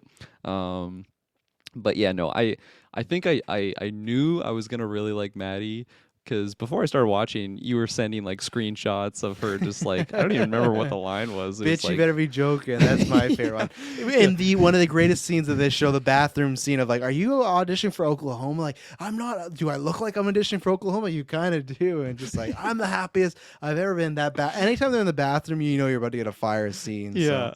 Um, but just yeah. So before I even started watching the show, like you were sending stuff like that, and on once I watched episode one and I knew who Maddie was, I'm like, okay, this yes, is the person from the screenshots yeah, Travis keeps sending. I know I'm gonna like this character, and then yeah, I 100% did. She's so fun, and I agree with you. I think going forward, I'm hoping for more than just her being like the yin and yang that is Nate Jacobs and Maddie. Like I, yes. I hope she becomes more of an individual. Because Maybe I finding a think they different dating partner would be good too, like someone that has a healthy relationship, maybe like what they were doing with Kat yeah and Ethan, like, or just some other storyline. Like I want a storyline, like you said, it's not her like having to react to something. Because if the Cassie and Nate thing doesn't happen, what her storyline is just hanging out with that mom this season, right? Like, there's not yeah much interest there, but she's always interesting because she's charismatic as an actor. She takes the stage, 100%, yeah 100%. But yeah, no, I think there was some things hinted at like potential for the character, whether it was her with the baby or babysitting, and then with that other mom of again envisioning what the life could be for her. Yeah. The dialogue with the mom was kind of funny. Oh, it was kind of like polar opposite. Like it was like the mom was Cassie in a situation where she had slept with like her Yes. Yeah. friend's brother. It's just like, what happened to you guys? Did you ever make up? It's like, fuck no, no, Yeah. no, absolutely not. So. Yeah, not too much like character stuff, but great casting for that role. I really, really grew to like the character, or didn't even grow to like it. I liked her from the start 'cause she was Yeah. just so explosive on screen. Well, let's take our final ad break. We'll talk about Cat and maybe some just like last overall things. So we'll be right back. And we're back. So yeah, let's talk about Cat because it's an interesting journey. Because I'm not sure if you've seen there was like this report of like the troubles Euphoria's had this season, where like they've had like 17-hour work days, and they've had times where Sam Levinson like shows up to set and he doesn't have any of the shots planned out, so they're just trying to figure out like on set. Oh my Doesn't really gosh. show, but one of the things in this report too, and I think it shows, and maybe you not knowing this will make sense for you now, but him and the actress that play Cat, they had like some creative, like control or just some creative arguments as far as the character, and that's where I think it shows in season 2 that she's barely in this season. She has a few scenes as far as she gets with Ethan, which everyone I think really likes. I liked that storyline last year, like he's a nice guy and just by chance like things keep happening that screw them up. This was like she's not really sure if she wants to be with Ethan. She breaks up with him, trying to like gaslight him and make him break up. But then after that, she's just kind of around reacting to stuff. Mm-hmm. And it kind of shows that those reports of like them having a creative dispute, which is like, it's an interesting dynamic because this actress I've not seen in anything else. So it is kind of bold that you're in this hit show and you're going to argue with the, and don't know what they're about, but it is a bold thing you're going to argue with the showrunner where it's like you're just kind of supposed to be like the actor, actress, and whatnot. But Yeah. I think that shows, and so the character of Kat, I liked her journey last season. I think some of her stuff was the most unbelievable. It started very realistic as far as someone filmed a tape, spread it around, but then once it got into like the porn dancing and making all this money, everything like that, it got a little fantastical. But it was fun. She started sleeping around, kind of exploring her sexuality and stuff.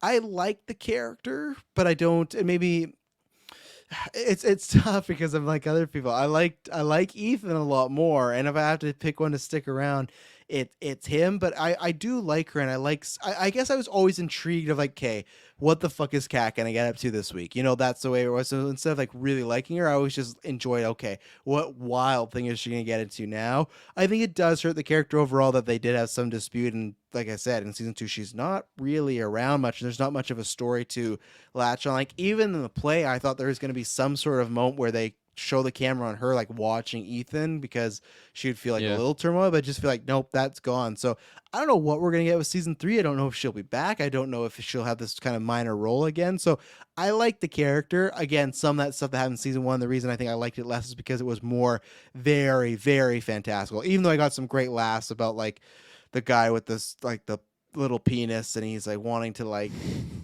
her to just Like insult him cash and pig or something was the yeah, term. and like to insult him and to get him off and stuff like. So there was some comedic value, and again, a good on the show. They show lots of male parts and lots of female parts, but there's dicks all around. So that's the thing. If you're gonna do it both ways nowadays, like come on, show it all off. There's an audience for all. So I like Kat, but I'm never like again, kind of like Maddie. I'm never enthralled of what her story is. So Yeah, I mean, that shines a lot of light, honestly, on just where her character, the situation around her in season 2. Because yeah, I thought it was an interesting character, definitely in season 1.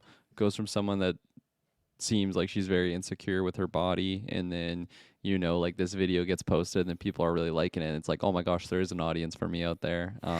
So I like that transition. Then I like how she just became like this like a whole new identity for herself. Like she becomes a badass, and that was really fun. And I think it was very interesting for the character. And I found myself really not liking her in season 2, so that yeah, that makes sense. It's unfortunate. I agree with you. It is a little strange, like if I get casted in one of the fucking most watched Avengers show. Yeah, 5, I'm yeah, not gonna be like Foggy. Come on, I like what you wrote, but I need to be this type of role. yeah, No, yeah, I'm gonna play my fucking part and be a soldier. But yeah. who knows? It's tough being someone outside of the conversation there to kind of speculate what happened there. But Mm-hmm. it's a little unfortunate because I think there was a lot of potential there. I agree with you. I think there could have been a lot more stuff going on with her and Ethan because it seemed like they were really adorable together from like the very get go of that introduction. Ethan just seemed like this really side character, and it's funny how I think going forward in season 3, Ethan's probably gonna have a bigger role now, honestly, Yeah, because yeah. he was a powerhouse as we've already discussed in the play, which wasn't expecting because I think they have some conversation when they're dating, and he's like, "Oh no, I got to go to this audition or whatever." Now it's like, okay, yeah, this is just gonna be another person that fills an acting role in this play that Lexi's doing, right? And then he ended up being like the head star and absolutely killed it. I love when he was playing the mom. That was so Oh, I great. know, so And good. I Yeah, love the mom during the play too. She was yeah, fucking just totally just eating it loving up. it. Number Yeah, one fan. She was cheering on. that's Oh, it was supposed to be great. me. It's like, yeah, no shit, lady. But yo, so good, just cheering along. That was us watching it. Yeah, 100%. But yeah, no, I felt like I feel like she was just kind of unlikable. Like she was coming off as a total asshole, really. Whether she was, like you said, gaslighting Ethan. Um, I have a what she said, like a brain disease or something like that, and just like she wouldn't say anything yeah, specifically, and then yeah, and it then was Ethan again just showing he's such a smart guy. He's like, I yeah, think what you're doing right now is you want to break up. She's like, no, you're just putting that on me. You're trying to gaslight me. He's like, or no, what did she say? He's like, that's your narrative that you're putting. He's like, no, I think that's just what's happening that's here. the And narrative. yeah, Yeah, that's the narrative. And he's like, I think we should break up. And he was a total champ in that situation. You know, he yeah, came up on top and just showed he was flexing his intellectual knowledge and muscle there. So that was great for him. But I think I think my feelings on her, it makes sense now after what you explained of just on set issues, which it's always unfortunate, especially yeah. when it's a character. Like if this was the vape chick, I would have been like, I don't really care. I was never No, no, attached to her no. in the first place. But Yeah, there was some good potential with her character leaving season one, and if it just kind of falls flat, I think that is a bit of a detriment of the show overall. yeah. No, I agree, and that's why to me when I read that, like, oh, this makes a lot more sense now, Yeah. like the screen time and whatnot. So, is there anything else you want to shout out? Character, any moments, something we haven't touched upon? Um, jeez. We didn't really talk about like the mom or Gia. I guess a little bit with the Rue section, but Yeah, yeah. I love that actress that's playing the mom. She is so good because like I just feel so bad for her in moments. Like Hmm. she's a single mom. Her daughter is just so explosive, and then like all the moments of just her being like pretty much a victim like in the house when Rue's just going off and like she just has her younger daughter to look after. We talked about it, but like I love that line. I loved and it pulled my heartstrings when she was just like explaining to Rue like I cannot do this anymore. Like I'd rather lose one daughter than two. Fucking heavy shit. Like that's something that no mother would ever want to have to say, you Yeah. know, but like this is just it's like you're it's I don't even know what the correct term would be, but it's just it's like an expense. I don't know a better term for it, but it's yeah, gosh.